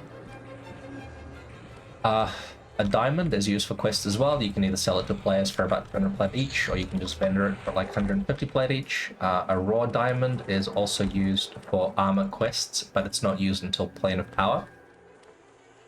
And the raw diamond is used in various POP quests, like jewelry. Sorry, armor combines. So it's a jewelry, blacksmithing, maybe tinkering, maybe pottery. But it drops everywhere in Planes of Power, so it's kind of like the common default gem that you get. So it's not really going to be valuable to hoard and sell to players because it's going to be really common. By the time it gets used, it'll be common. So I just vendor them. I just diamonds and raw diamonds I vendor, and then peridots you use for spells, and blue diamonds you can sell to people in the bazaar. That's pretty cool.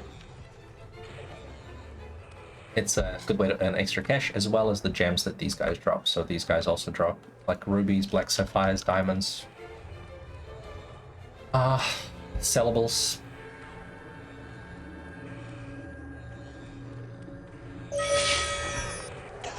Loathing Lich needs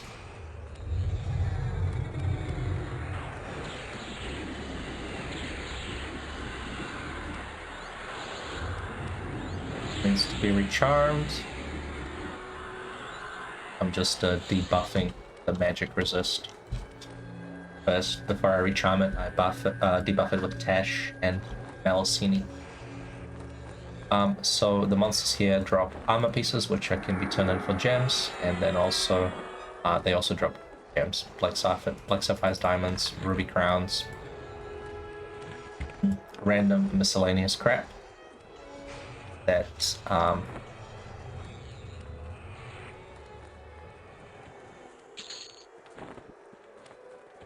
that you can sell. So typically like 150 plat or something per item if you get a good gem. If you yeah, get a good drop and a good gem. See this placeholder mini right here? It hasn't spawned yet. There's a boss. Sorry, there's a mob here. Gotta hug the wall and pull it first.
I know that Cryptmaster Conjuring Stone does that. That is cray cray.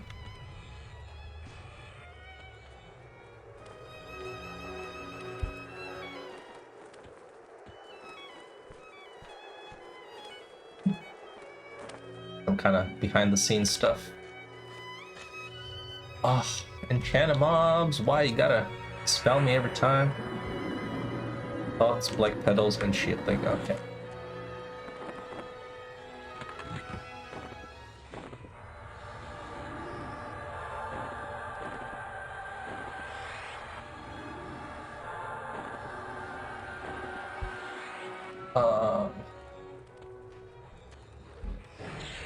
So annoying.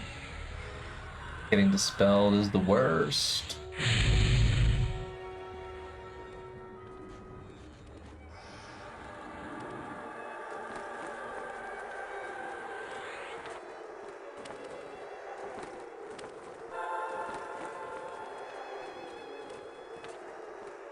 I wonder how these mobs feel when I dispel them and incoming. They would have had to wait a long time for buffs. Sometimes you need a roaming mob to come by and buff you, and finally got my buff.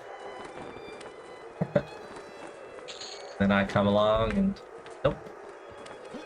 Okay, so there's a mob here that I want to pull, but not safe yet. So this mini needs to spawn, and this mini needs to spawn. So me clearing the level 2 area is good. I might try to speed this up.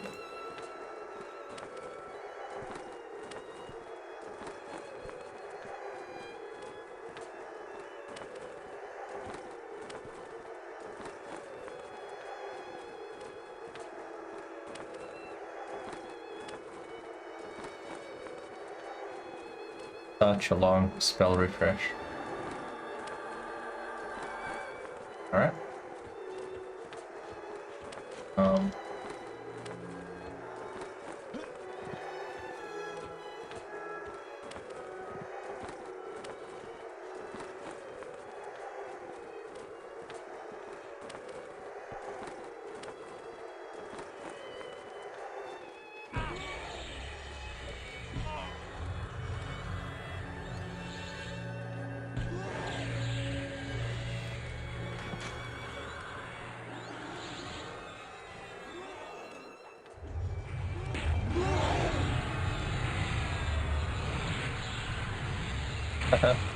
So many stuns. Every time you see is struck by sudden force, this is my loathing Lich Pet stunning it.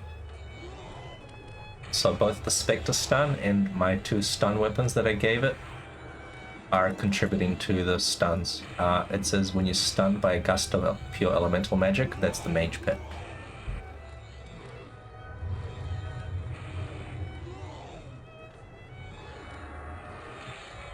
Raid! I don't know how that works. I'm new to Twitch. Can somebody explain how the raid works? Does that mean you guys joined? And if so, welcome. That's great. That's good stuff.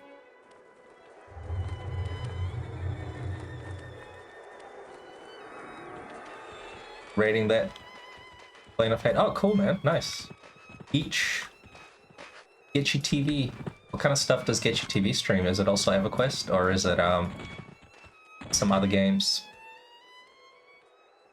That's pretty cool. Feel pretty special. This is my first raiding party. Welcome. We're just screwing around here. We're just killing some stuff in Plane of Hate. The minis are due to spawn, and I'm clearing stuff around them.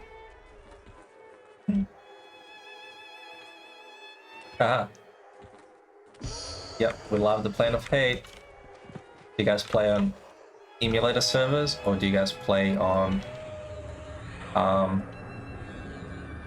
progression servers, the TLP servers on EQ Live?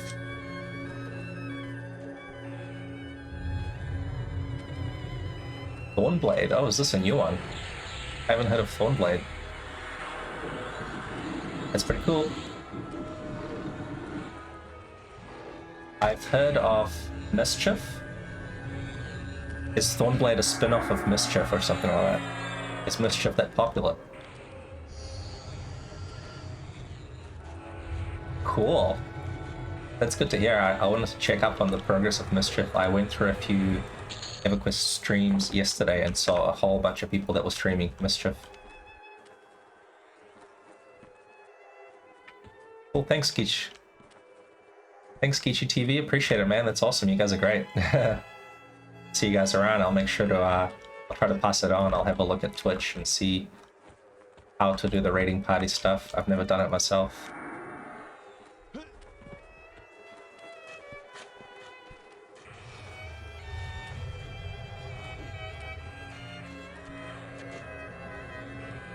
Have a good night, guys. Sleep tight. Dream of fat random loots. So with Mischief, is it just raid bosses that drop randomized loot, or is it like normal named? Like, for example, if you kill the Freddy and Solby, you'll get some random loot, and like the ghoul frenzied ghoul and Gak and stuff, it's like equivalent random loot. Is it within the expansion, or is it like different expansions? Can you get like Valius stuff in Kunark and vice versa? Seems like a pretty cool concept. I'm all for making it like Diablo. It's an interesting concept.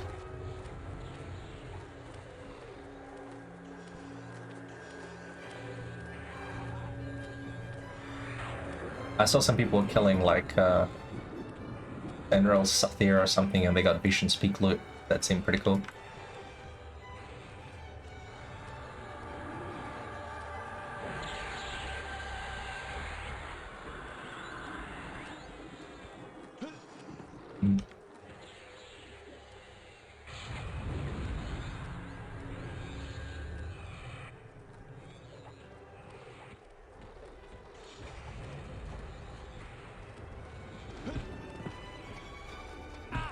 Tase me, bro.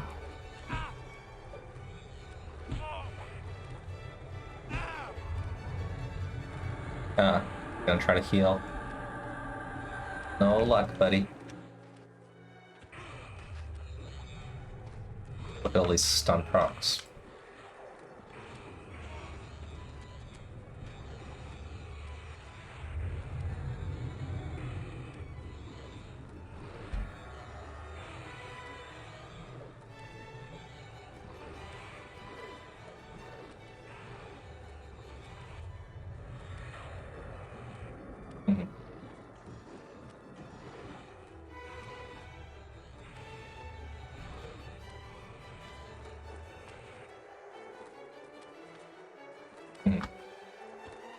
Might look into how to do the raiding party stuff.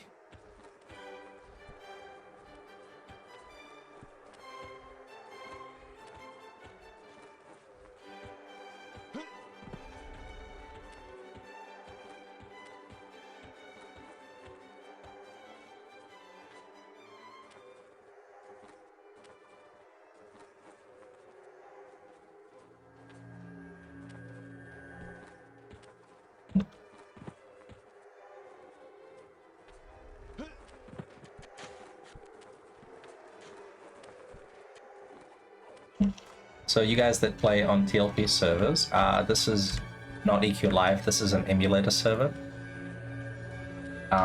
What we do here is emulate the Macintosh server, which existed from 2002 until about 2012, 2013.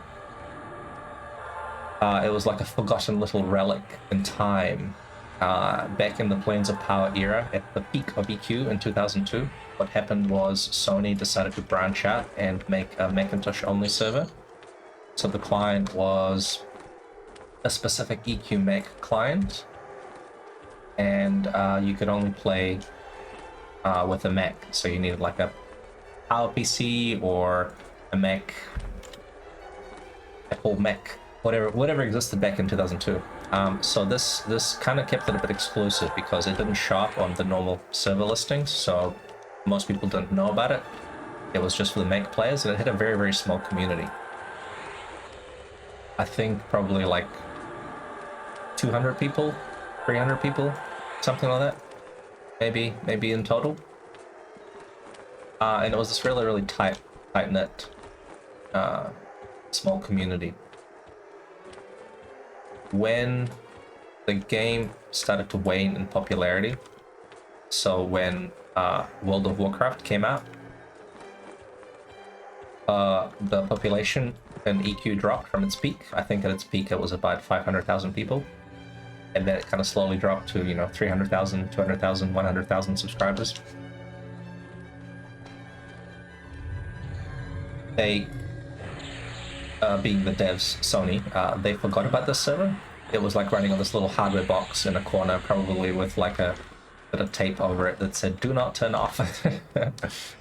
So it was this really old server that was split off from the PC, and because it was on a Mac, it needed separate development, so it was never patched.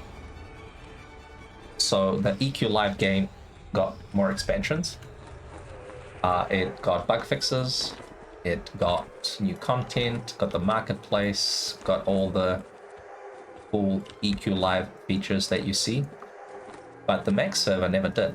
It was basically a snapshot in time from 2002, and it was never touched. Not even bug fixes. So as the code was in I think October or like July 2002 or something like that, there was like a tiny spell data update that was done. So I think that they pushed through like a tiny little bit of bug fixes.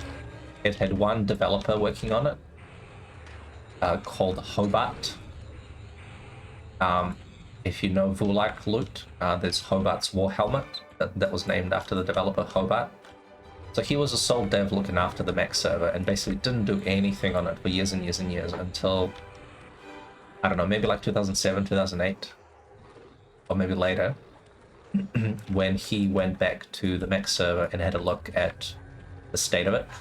He noticed that Planes of Power was in like an alpha state, because we got the first iteration of it. It was in such an alpha state that Plane of Earth, the Wraith Council, was actually like almost unkillable. On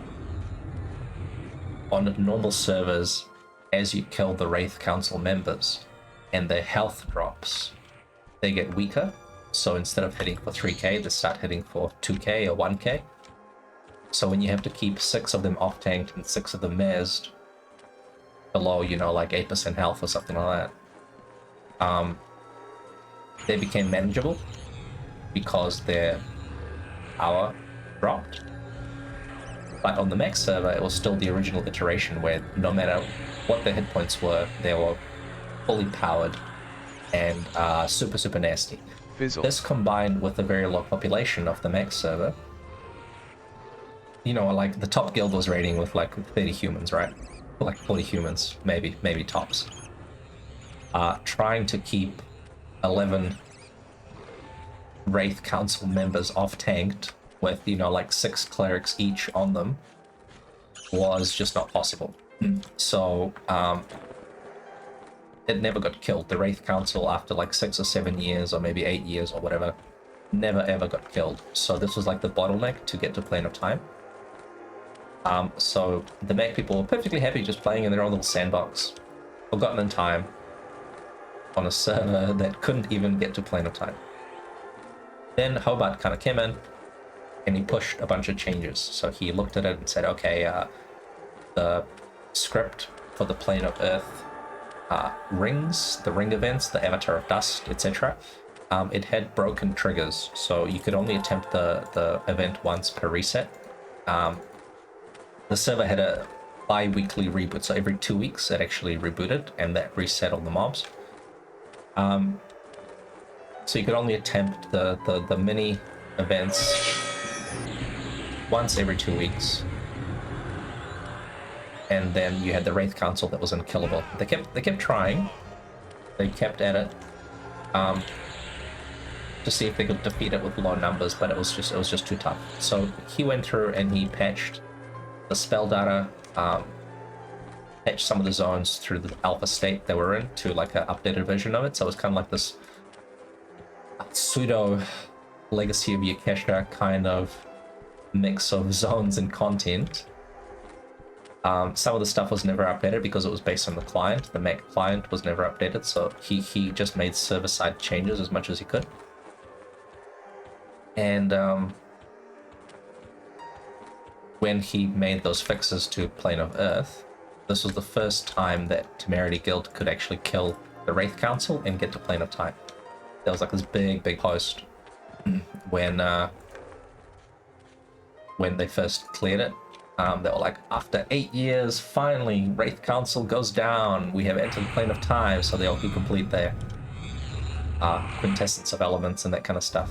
And now, the kicker is when they got to Plane of Time, the zone was, of course, in the kind of fairly broken alpha state. Some of the pop AA abilities, like the Cleric, Celestial, AE group heal, was in a different state on the max server. So for the Ezek Thul and Inaruk, Plane of Time Phase 5 bosses, or Phase 4 bosses, or whatever they are, that made the encounter significantly harder because you couldn't rely on the massive Cleric AA heals. The Beast Lord MGB Paragon ability, I think, had to be like hacked through, so you could never see the button on the client. But if you press the alternate advancement activate hotkey, it kind of worked. This is also something Hobart fixed. So you kind of have this like hodgepodge broken state of client and alpha Planes of Power zone. And eventually the Temerity Guild managed to defeat the bosses and get to the Quorum boss. Now the kicker is that Quorum was in the Version 1 unkillable state, the state that Fires of Heaven never killed it, and Afterlife never killed it. They only killed it after it was patched. So there was a specific patch that actually made Quorum killable. It changed some of its AA abilities, and made it so that he would lose strength with each head being cut off, so every 25% of the health, etc. So Quorum was basically completely unkillable because the AE ability that it had was like this 18-second unresistible stun. The geometry in the zone made it so you couldn't hide around corners. I think I got the monster here. So basically, walls didn't block the AE. It had like a 300 range, unresistible, 18-second stun AE. and he didn't get weaker over time. It was just absolutely unkillable. So despite all the best efforts, the plane of time was somewhat broken. On top of that, because it was such an old client, it was quite prone to hacks. You may recall that warping and like skipping through zones, just being able to zone into any zone and like warp around was quite prevalent back in the day. So combined with that, there was some rogue agents that were interrupting the Temerity Guild's plane of time raids. So they'd be trying to do the encounter, and this level 1 ogre would just come in and train them. So it was a bit of a customer service nightmare. You would have this very old server that was kind of forgotten in time, that nobody really administered, that had no resources on it, introducing a lot of support tickets. So unfortunately, Sony decided to sunset the server. Now, somewhere along the lines when people found out that the server still existed, I think this was like 2008, 2009, purely by accident, some people kind of found out that, oh hey, this EQMX server exists and it's a snapshot in time. You had a bunch of EQemulator developers take a keen interest in it and begin capturing packets to preserve it. So you had a bunch of people running show EQ, just capturing all the network zone data, all the spawn data, all the monster abilities and information. Because EQ Live, they changed the game significantly. As you know, like there was a whole bunch of zone revamps. For example, Lava Storm was revamped, Freeport was revamped. The game was just a lot different in Live.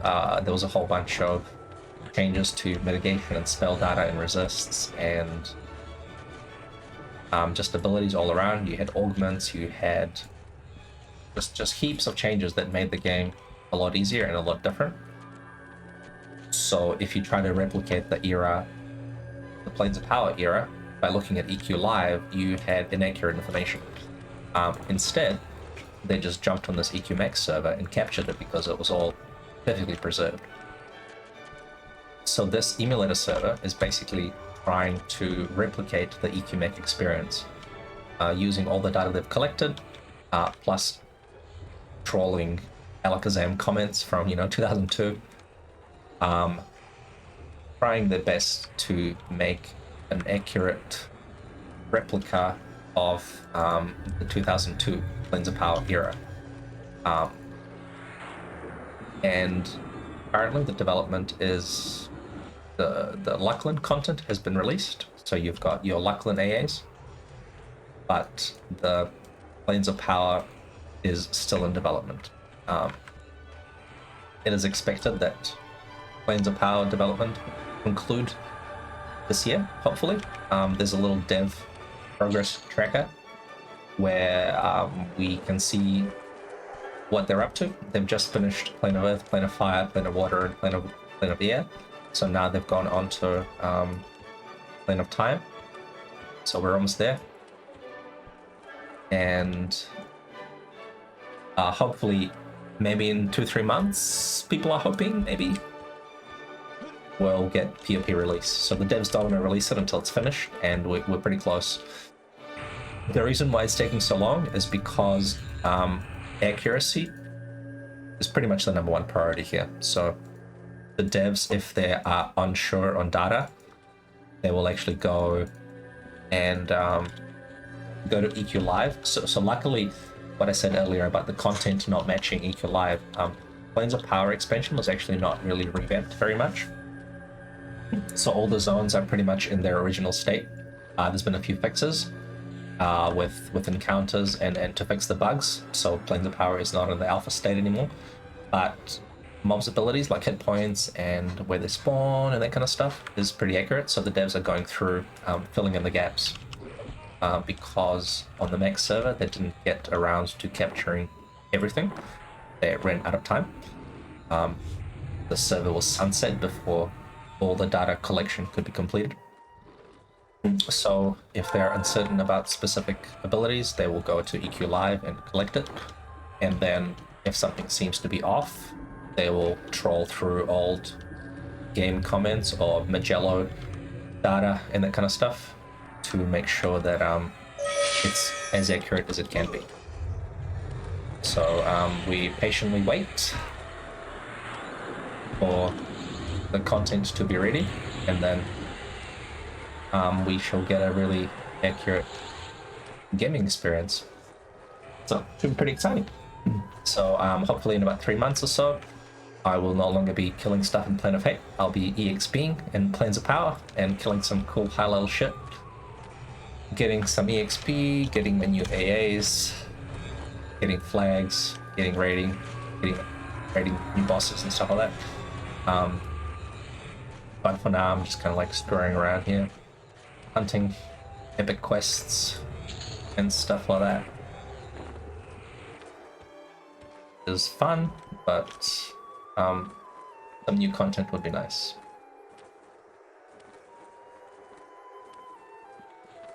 There's more information about the server if you go onto the website. I think I've got a link in my description. In my channel, I link it's takproject.net. Find out more. There's information on the forums. There's a getting started. There's a wiki. There's a getting started wiki, and there's a wiki that talks about the specifics of the server. So along with it being accurate in era with regards to the game content, it's also accurate with regards to the game client. So you may notice that this game client is very old, very different from progression servers.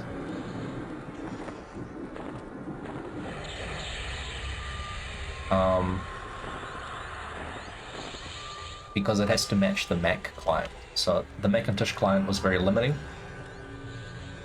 But unfortunately we don't have a source code to it, so it cannot be modified. So as nice as it would be to implement a whole bunch of fixes, unfortunately it can't be changed because we don't have the source code for it. So all the Mac players are stuck with a whole bunch of bugs and broken things like the raid window. On the PC client, you have 12 raid groups. On the Mac client, you only have 10. So the maximum raiding party is 60 players, not 72 players.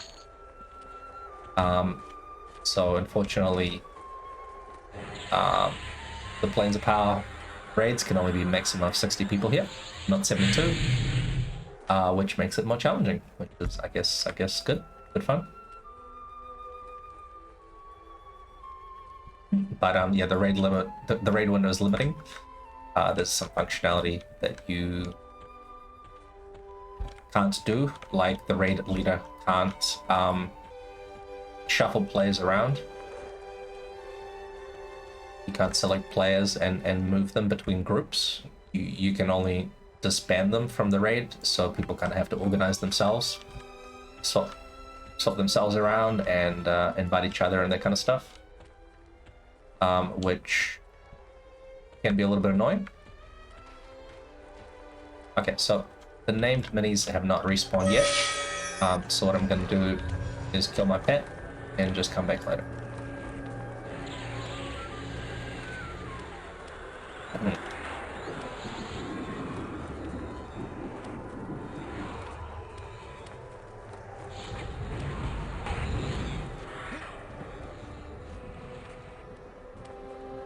Guy hates me and my nuke so that I can nuke him down.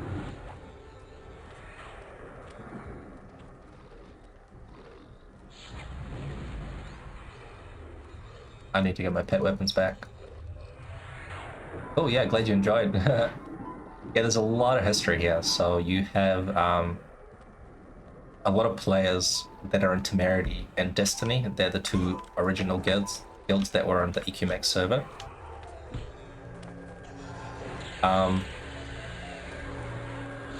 They've been playing basically on EQMech since 2002, so 20 years now. This is like coming up to 20-year history. Some of these players have a long time they've been playing together. And when the devs need help with content, what they've asked people is to submit their log files from back in the day. So Temerity players will share their log files from the Mac server. The Mac server existed till about 2012 or so. So you have 2013. So you have people that still have the log files from back in the day. Doesn't have to be log files from 2002 or 2003 necessarily. It can still be log files from 2010, 2011. They'll still be valid. But that is also how the devs figure out content.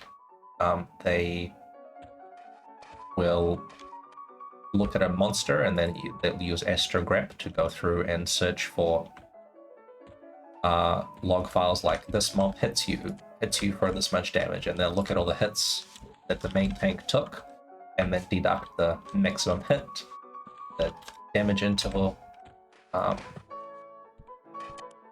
sorts of stuff like that. Like they'll reverse the code, the mitigation, the statistics of a monster based on log files. So it's a combination of collecting data from Show EQ back when the server was around, plus log files from EQMech original players, plus Alakazam comments, and that's how they make sure that it's all really accurate. So a lot of the Temerity and Destiny players have just been around forever. It's pretty cool.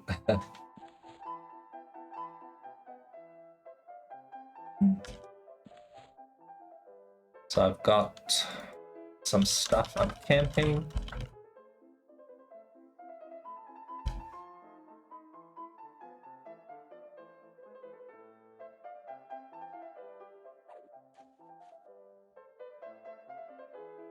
So there's a lot of history and a lot of old school players. It's kind of funny because sometimes people hold grudges for, I don't know, 15, 20 years. And they're like, you remember when you did this to me? I'll never forgive you. There was like a few famous players that were known griefers. There was one guy called Elron, and he like hated new players in the server because he was like the original EQMech person, and whenever like a new player hopped on, he was like, oh my god, there goes the neighborhood, all these new players are ruining my EQMech experience. So he made it his mission to just train them all the time, because there was not much customer service representation back in the day. They didn't have much support staff, so he would just have free reign and train people. Eventually he got banned while he was dead. So in Plane of Valor, he had a corpse, and I think he got suspended or something. And everyone gathered around to watch his corpse expire because his ban was longer than the corpse rot time. So there's this famous moment of EQMech where people are gathered around his expiring corpse in Plane of Valor. Stuff like that. Few quirks of history like that.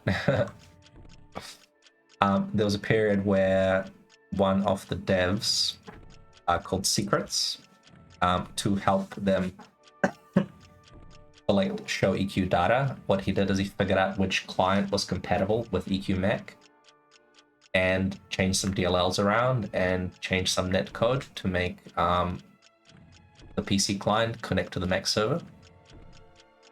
And this is regarded as the PC hack era, which is where you had an influx of PC players that came in and started to play on the Mac server because not everyone had a Mac. So this is when the population exploded, and this is when a lot of the hacks proliferated, and a lot of new players came on board. They disrupted the raid scene with the established Temerity and Destiny guilds, and caused some customer service drama. And because the server was under-resourced, this contributed to the sunsetting of the server, which was unfortunate. So a lot more players got to experience the server, and then unfortunately it caused lots of troubles as well, which sunset it.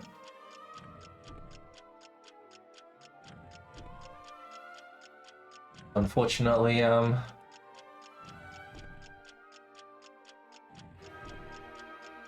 some good with bad.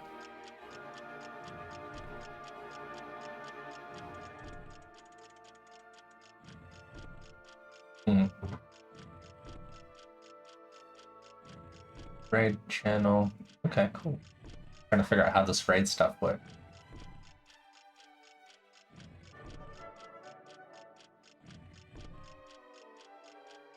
Board.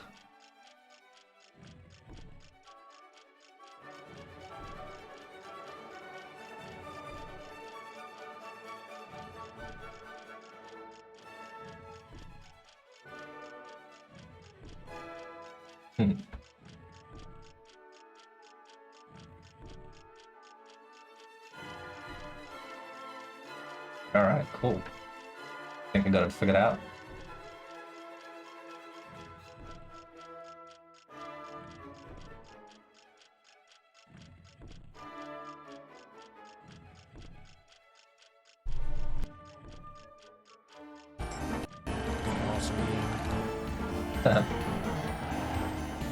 I'm glad I bought it when I did for 60. Alright, cool. There's a guy that I can raid his channel called Wake and Play. Cool. I'm just gonna see if my spawns are up.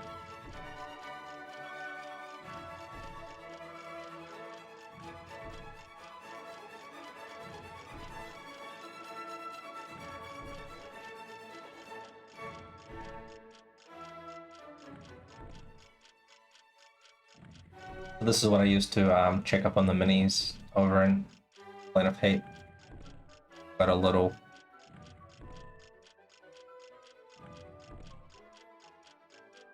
Yep, there we go. I'm still waiting for some more spawns, but we've got the Master of Spite, we've got the Coercer, High Priest, and Mistress of Scorn. So maybe later we'll get the Magi to spawn, but for now it's just a waiting game. So I'm just gonna go have some dinner and stuff, and I will pass you on to another Twitch streamer, another EQEmu player. I'll send you a raiding party his way, and I will wrap it up for tonight. If you liked it, make sure to give me a follow. I'm trying to get to the affiliate ranking, and I don't have enough followers yet. I need 50 followers, so if you liked it, give me a follow, and thanks for tuning in, guys. I'll be back later.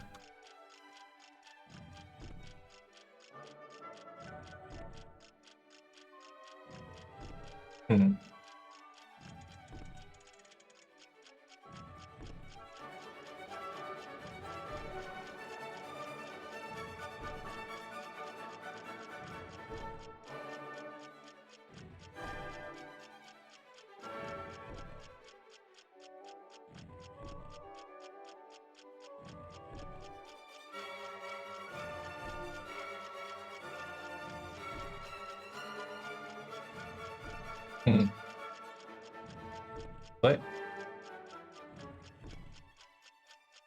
Think. I don't know how this works, but I just raid his channel and that's it. What?